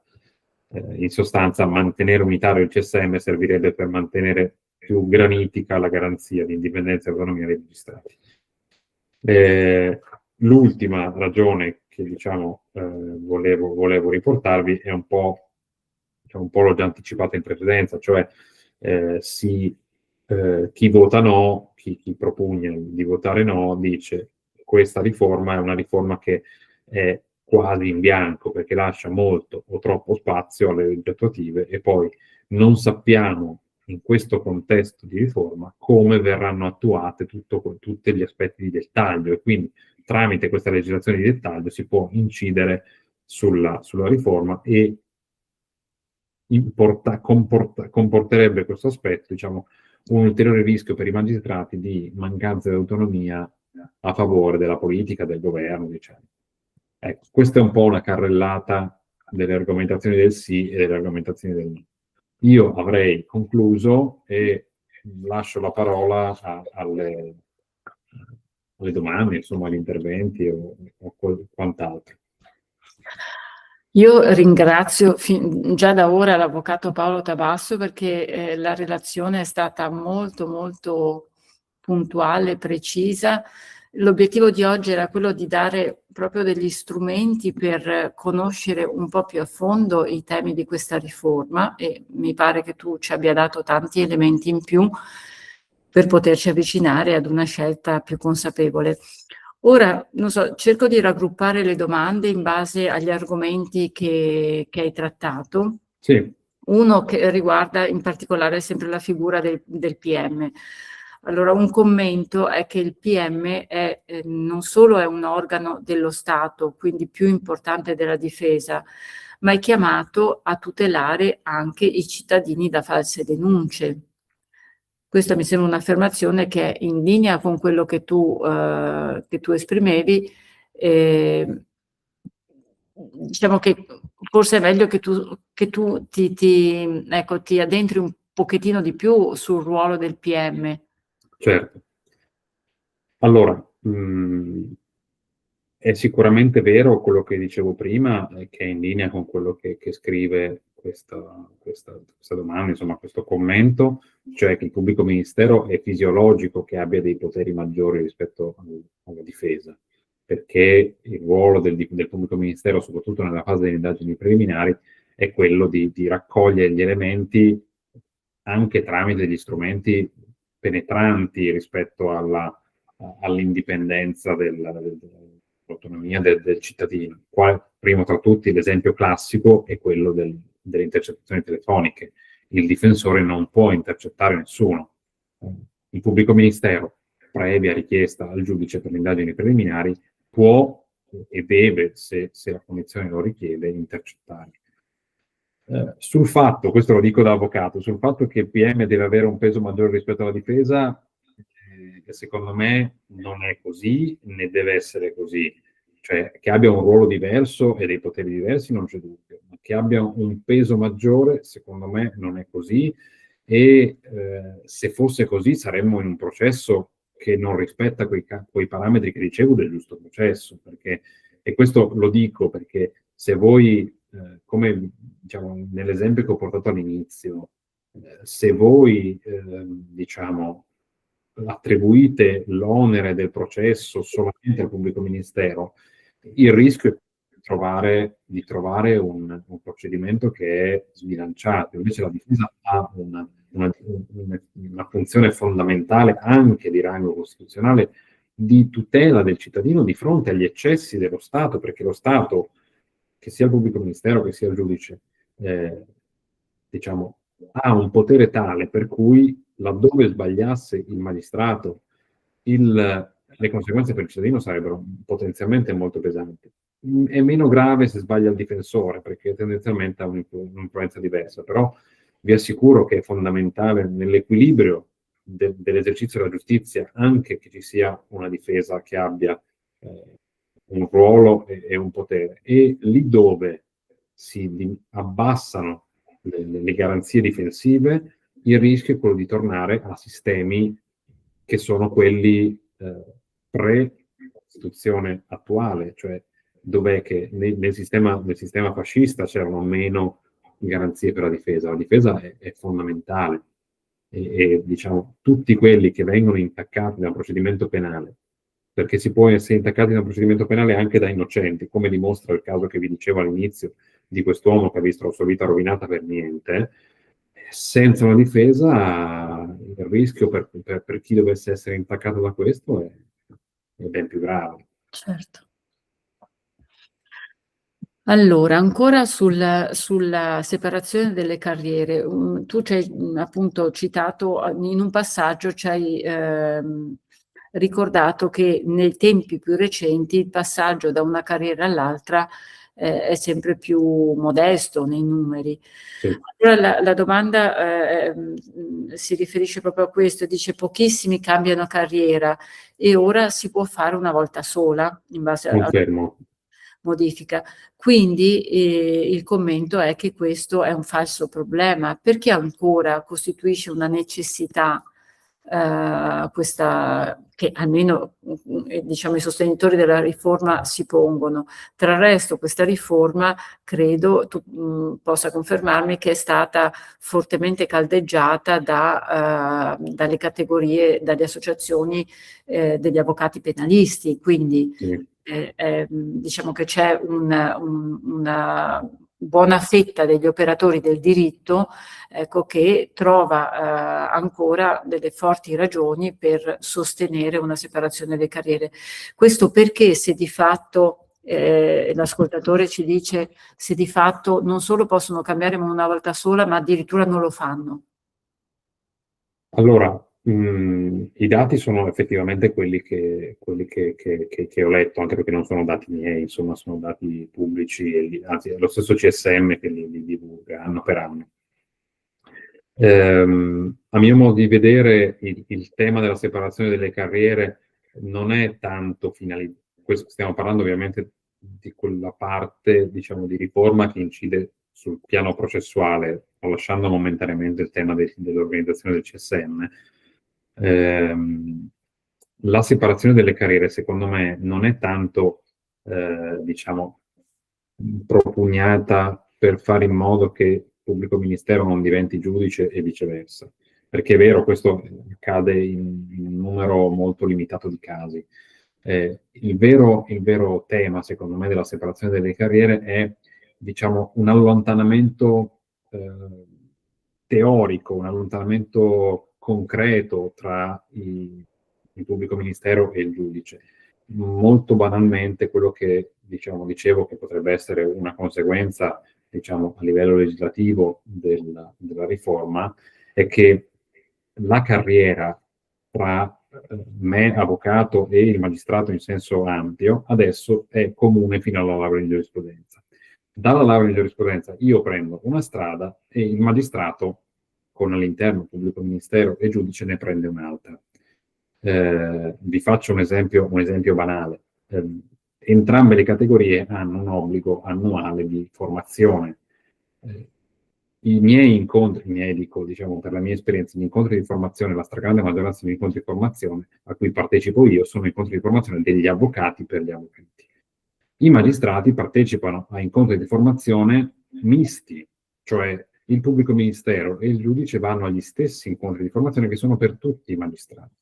Questo crea, per quel principio di apparenza che dicevo prima, poi ribadisco, ogni magistrato ha dietro una persona e quindi ci sono, diciamo, come ci sono i bravi avvocati e i cattivi avvocati, ci sono i bravi giudici e i cattivi giudici, e lo stesso vale per i pubblici ministeri. Però, diciamo, crea un percorso che da dopo la laurea continua a essere comune per queste due categorie. La separazione, secondo me, come succede in altre esperienze europee, dovrebbe incidere su questo aspetto qui per essere effettiva. Perché se effettivamente, come dice l'ascoltatore, si concentra solamente sul tema di cambiare casacca, effettivamente quello è un problema limitato, non ha diciamo, non ha questa ricaduta concreta così importante. E su questo principio dell'apparenza c'è proprio un intervento che ti leggo testualmente. Non concordo su questo concetto della sostanza e dell'apparenza. Per me i giudici sono persone che possono bere anche il caffè insieme e questo non intacca la terzietà. Forse dà fastidio agli avvocati.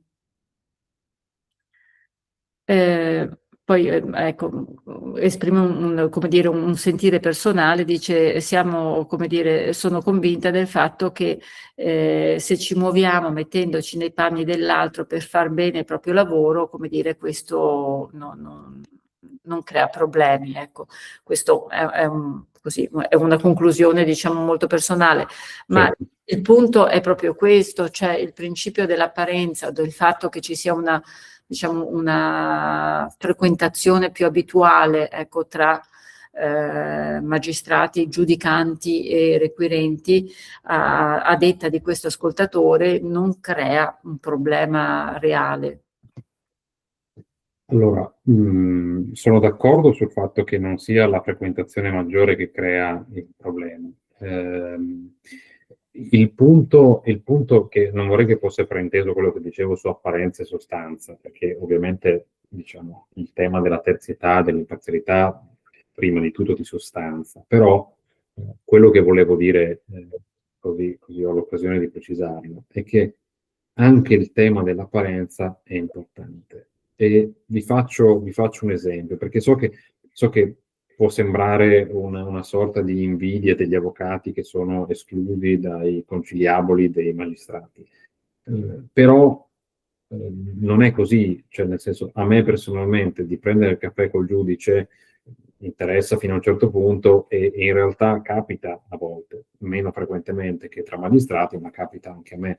Del resto, avendo studiato fino all'università con molte delle persone che adesso stanno diventando magistrati, perché le carriere hanno diciamo, dal punto di vista dell'accesso alla professione sono in qualche modo simili come tempistiche, e quindi adesso da un po' di anni a questa parte vedo molti colleghi che conosco personalmente, cioè che erano colleghi dell'università che conosco personalmente diciamo, dall'altro lato della barricata, passatemi questo termine. Però, e riporto anche la mia esperienza personale, con questi colleghi, nonostante abbia io un rapporto di amicizia anche con alcuni di questi, perché li conosco da 15 anni magari, poi ci si è frequentati di più o di meno, ma insomma, io rispetto a loro cerco di mantenere una certa distanza di apparenza, cioè per esempio con queste persone che sono in un contesto diciamo non lavorativo, sono amici, io in tribunale do del lei, perché c'è una separazione di funzioni, cioè quando ci vediamo nei corridoi del tribunale, io sono l'avvocato e lui è il giudice. Lui, il giudice pubblico ministero, insomma, comunque, quando parlavo di apparenza, non era l'apparenza in senso negativo, però si deve, anche da chi guarda dal di fuori, deve percepire che c'è una differenza tra il giudice e l'avvocato, perché vi faccio l'esempio, se voi foste, diciamo, il processo penale al di là del pubblico ministero che è l'accusa pubblica, diciamo, ha due parti private. Una è l'imputato, cioè colui che ha accusato, e l'altra è potenzialmente la parte civile, cioè la vittima del reato che chiede un risarcimento del danno. La vittima del reato sta, passatemi il termine, dalla stessa parte del pubblico ministero, quindi ha interesse che l'imputato venga condannato. Se voi foste la vittima del reato e vedeste il vostro giudice che deve giudicare, quindi deve condannare l'imputato, che va a cena con il difensore dell'imputato, verrebbe spontaneo un dubbio, ma siamo sicuri che siano equidistanti? Che ci sia questa capacità del singolo, su cui nessuno dubita, però è per questo che dico ci deve essere anche l'apparenza di separazione. Allo stesso modo, se voi siete imputati e vedete il pubblico ministero e scusatemi, il giudice e chi vi accusa che vanno a cena insieme, vi verrebbe lo stesso sospetto. Invece, secondo me, un processo in cui le parti sono terze deve avere delle parti equidistanti. Poi questo non vuol dire, l'esempio del caffè è un'esasperazione, cioè i rapporti devono essere cordiali tra le parti e non devono azzannarsi reciprocamente, quindi ci si scambia una parola, ci si beve il caffè, non è questo, però quando parlo di apparenze, voi provate a porvi nell'ottica di chi, diciamo, ha un interesse rispetto al processo, anche quando siete coinvolti come vittima del reato, dicevo, quindi non avete commesso nessun reato, però, ecco, il difensore di quello che vi ha rapinato in casa è molto colloquiale col giudice che deve condannare il suo assistito. Umanamente, ma a me per primo verrebbe da dire, ma chissà, sarà veramente in grado di separare il proprio ruolo dalla persona con cui lo cimenta? E questo è, secondo me, un tema su cui riflettere. E non è una questione diciamo, di invidia degli avvocati. Per carità, diciamo, si può anche leggere così, ma personalmente non provo nessuna invidia di questo tipo. Insomma, non è il caffè che mi interessa, anzi, se le tre parti del processo bevessero il caffè tutte insieme, saremmo tutti quanti più vicini. Io, diciamo, ho fatto lunedì un intervento a una scuola di formazione dei praticanti avvocati con accanto un altro avvocato e un magistrato che eravamo coetanei e riflettevamo dopo il processo, scusatemi, dopo l'incontro, riflettevamo su quanto siano importanti questi momenti in cui si vede l'avvocatura e la magistratura in senso ampio, che sono, diciamo, parti dello stesso, due ingranaggi dello stesso sistema. Ed è stato un incontro, secondo me, molto formativo per chi ha assistito, perché ha visto entrambe i versanti, diciamo, dell'attività della giurisdizione. Passiamo a un altro tema scottante, il sorteggio. Su questo tema tante domande. Allora, in particolare un rilievo.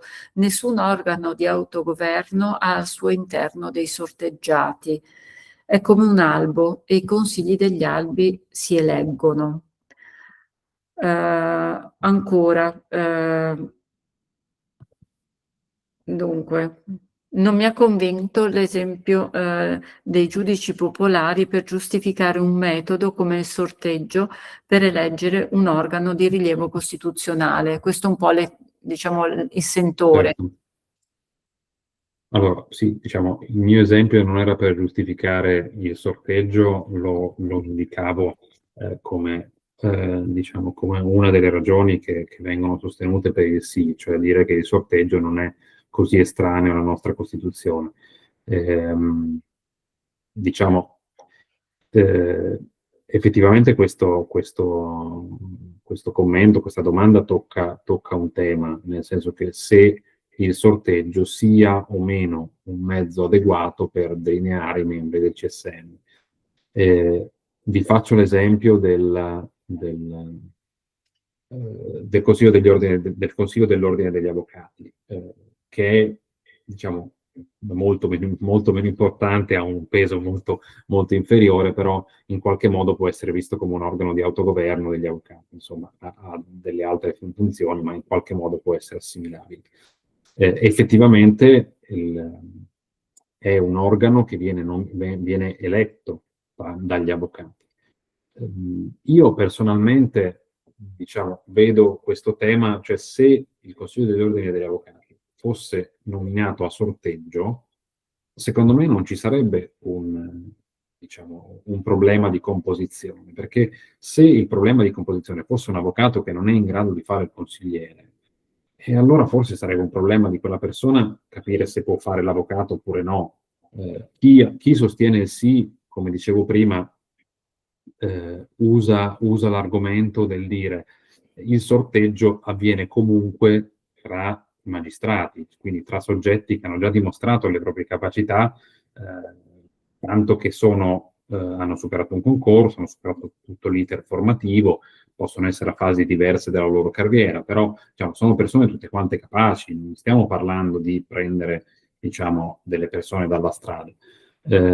Poi è chiaro che diciamo, capisco che diciamo, che il tema del sorteggio è un tema delicato perché viene proposto il sorteggio da chi sostiene la riforma? Viene proposto proprio per evitare quel correntismo, cioè per evitare che, diciamo, all'interno del CSM si formino dei nuclei di potere che decidono, ad esempio, uno dei grandi temi di chi sostiene il sì è questo. La nomina all'interno del CSM dei vari uffici più importanti d'Italia è frutto di una compravendita, cioè la componente di una certa corrente dice va bene, io ti voto quel membro della Procura di Roma, però al contrario tu voti quel membro della Procura di Torino. Faccio degli esempi casuali. Ecco, quindi diciamo, è chiaro che il sorteggio è volto a introdurre una maggiore casualità tra le persone, però diciamo, per quella che è la mia valutazione non è uno strumento di per sé negativo, anche perché, ribadisco, coloro che verrebbero sorteggiati sono persone che hanno provato la loro competenza, le loro capacità, cioè lo Stato attribuisce loro, e questo l'avrete sentito in molti talk show, attribuisce loro il potere di decidere se una persona deve stare in carcere o deve stare fuori. E quindi chi dice il sorteggio è valido come metodo per determinare i membri del CSM, dice guardate, se quella persona è capace, perché lo dice la legge, di dare una pena detentiva, di mandare in carcere una persona, a maggior ragione è capace di gestire gli aspetti logistici dell'essere magistrato. Sempre su questo tema, un paio di interventi che diciamo, mettono a fuoco ecco, il timore che questa riforma sia, diciamo, sia per la tempistica, quindi la fretta con cui viene proposta all'approvazione dei cittadini, sia, come dire, in qualche modo una scelta politica dell'esecutivo, cioè che ci sia appunto un motivo che induce a introdurre, leggo l'intervento, perché tanta fretta e tanto poco confronto per effettuare questa riforma? Mi viene da pensare che sia uno strumento per combattere il correntismo, sì, ma nel senso di dare spazio ad una sola posizione, quella dell'esecutivo. E un altro intervento, allora, ma quali sono i motivi che spingono a fare questa riforma? Ci sono esempi concreti che l'attuale funzionamento sia talmente negativo da dover modificare diversi articoli della Costituzione? Purtroppo la fiducia in questa classe politica è bassa, quindi è importante capire quali potrebbero essere gli effettivi vantaggi della riforma. Cioè si torna in tanti interventi come dire, ad esprimere questo disagio, no? Che non sia solo, come dire, un interesse puro tecnico, ecco, ma che ci siano degli interessi trasversali della politica che ci porta adesso a dei cambiamenti forse così frettolosi e forse non sentiti. Certo, allora, rispetto alla domanda su perché così in fretta e perché adesso, io purtroppo non ho nessuna risposta da dare, nel senso che io la vivo in diretta come ciascuno di voi, con l'unica differenza che io vivo più da, diciamo, da addetto ai lavori e meno da fruitore del mondo giustizia, ecco.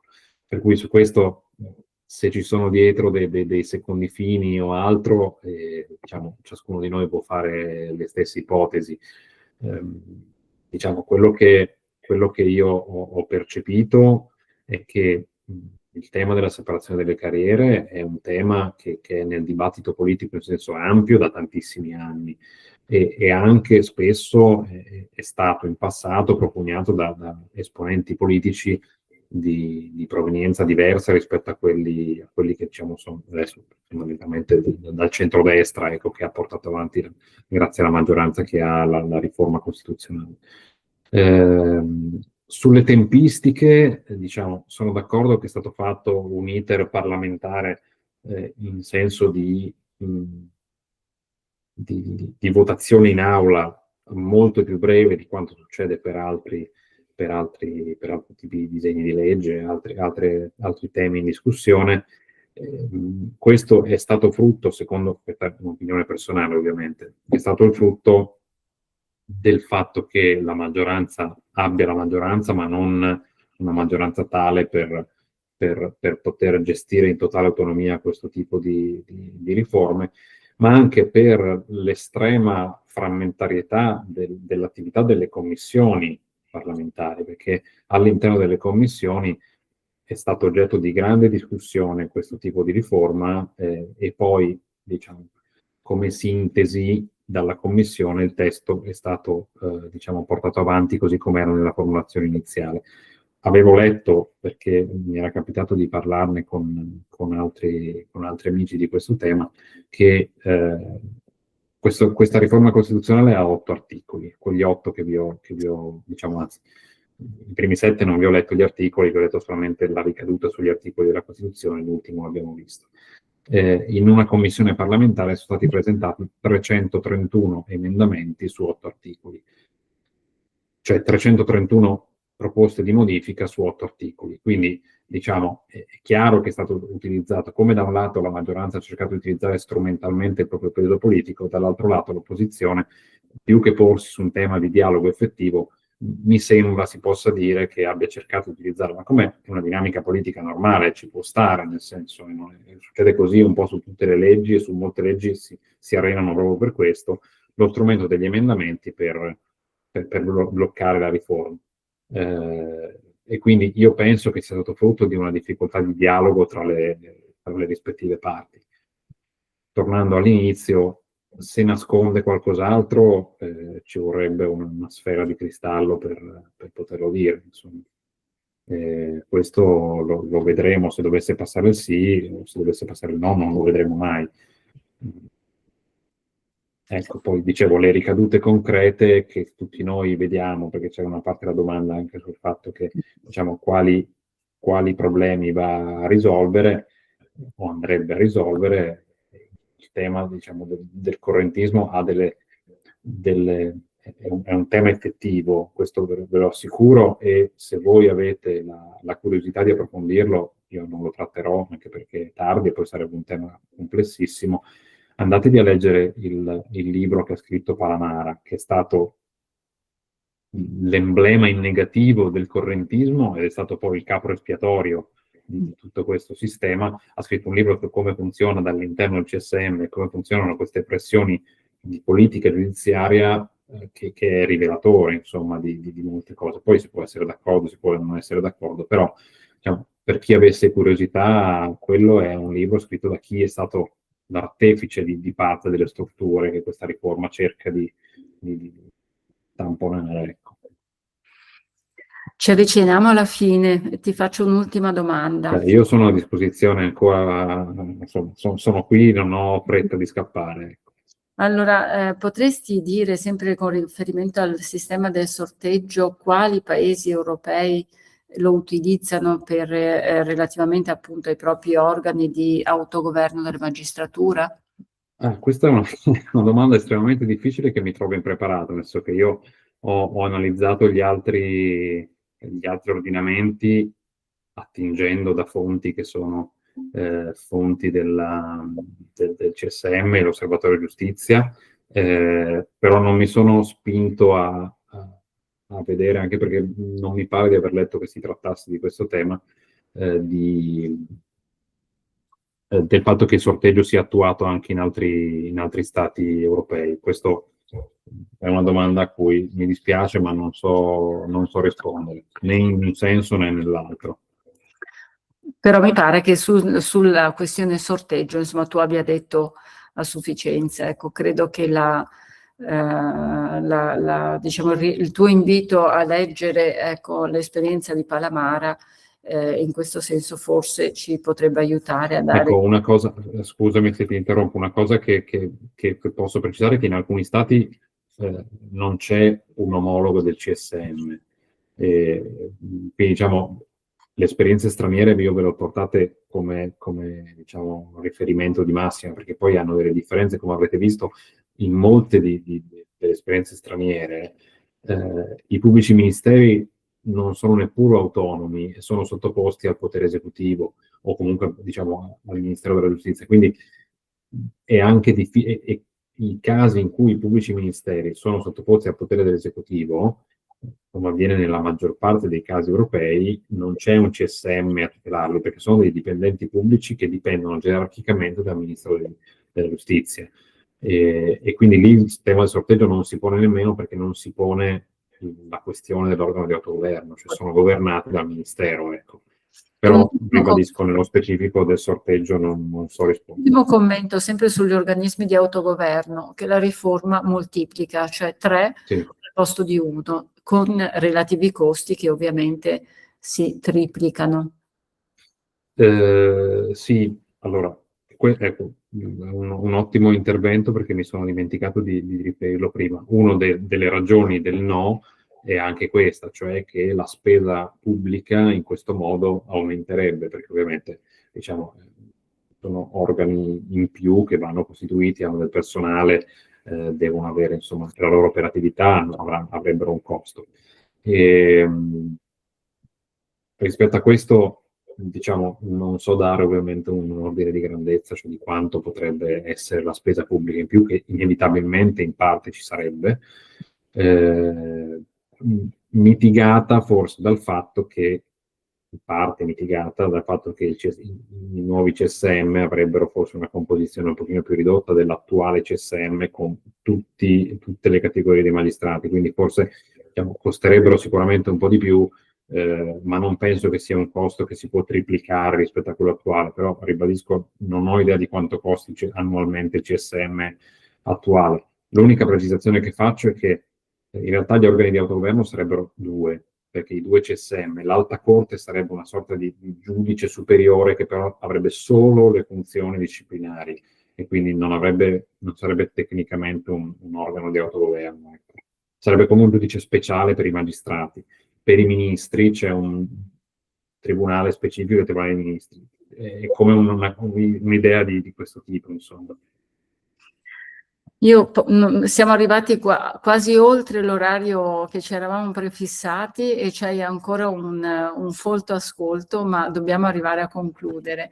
Allora volendo, io sono a disposizione ancora per qualche minuto, volendo, insomma. Poi mi pare che abbiamo risposto in maniera più che esaustiva, poi chiaramente lo scopo dell'incontro non è quello di dirimere tutti i dubbi, ecco, è quello di fornire un'informazione e credo che oggi, ecco, siamo riusciti, come dire, ad entrare un pochettino di più nel cuore di questa proposta di riforma, ecco.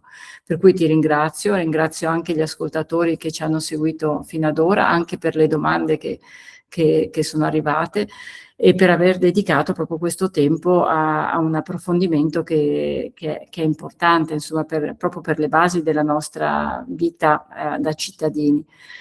Volevo avvisare il pubblico che la registrazione dell'incontro è disponibile, sarà resa disponibile su YouTube e vi ringrazio e vi auguro una buona serata. Ecco, un'ultima cosa, se posso, ringrazio io voi dell'ascolto e anche dell'occasione che mi è stata riconosciuta.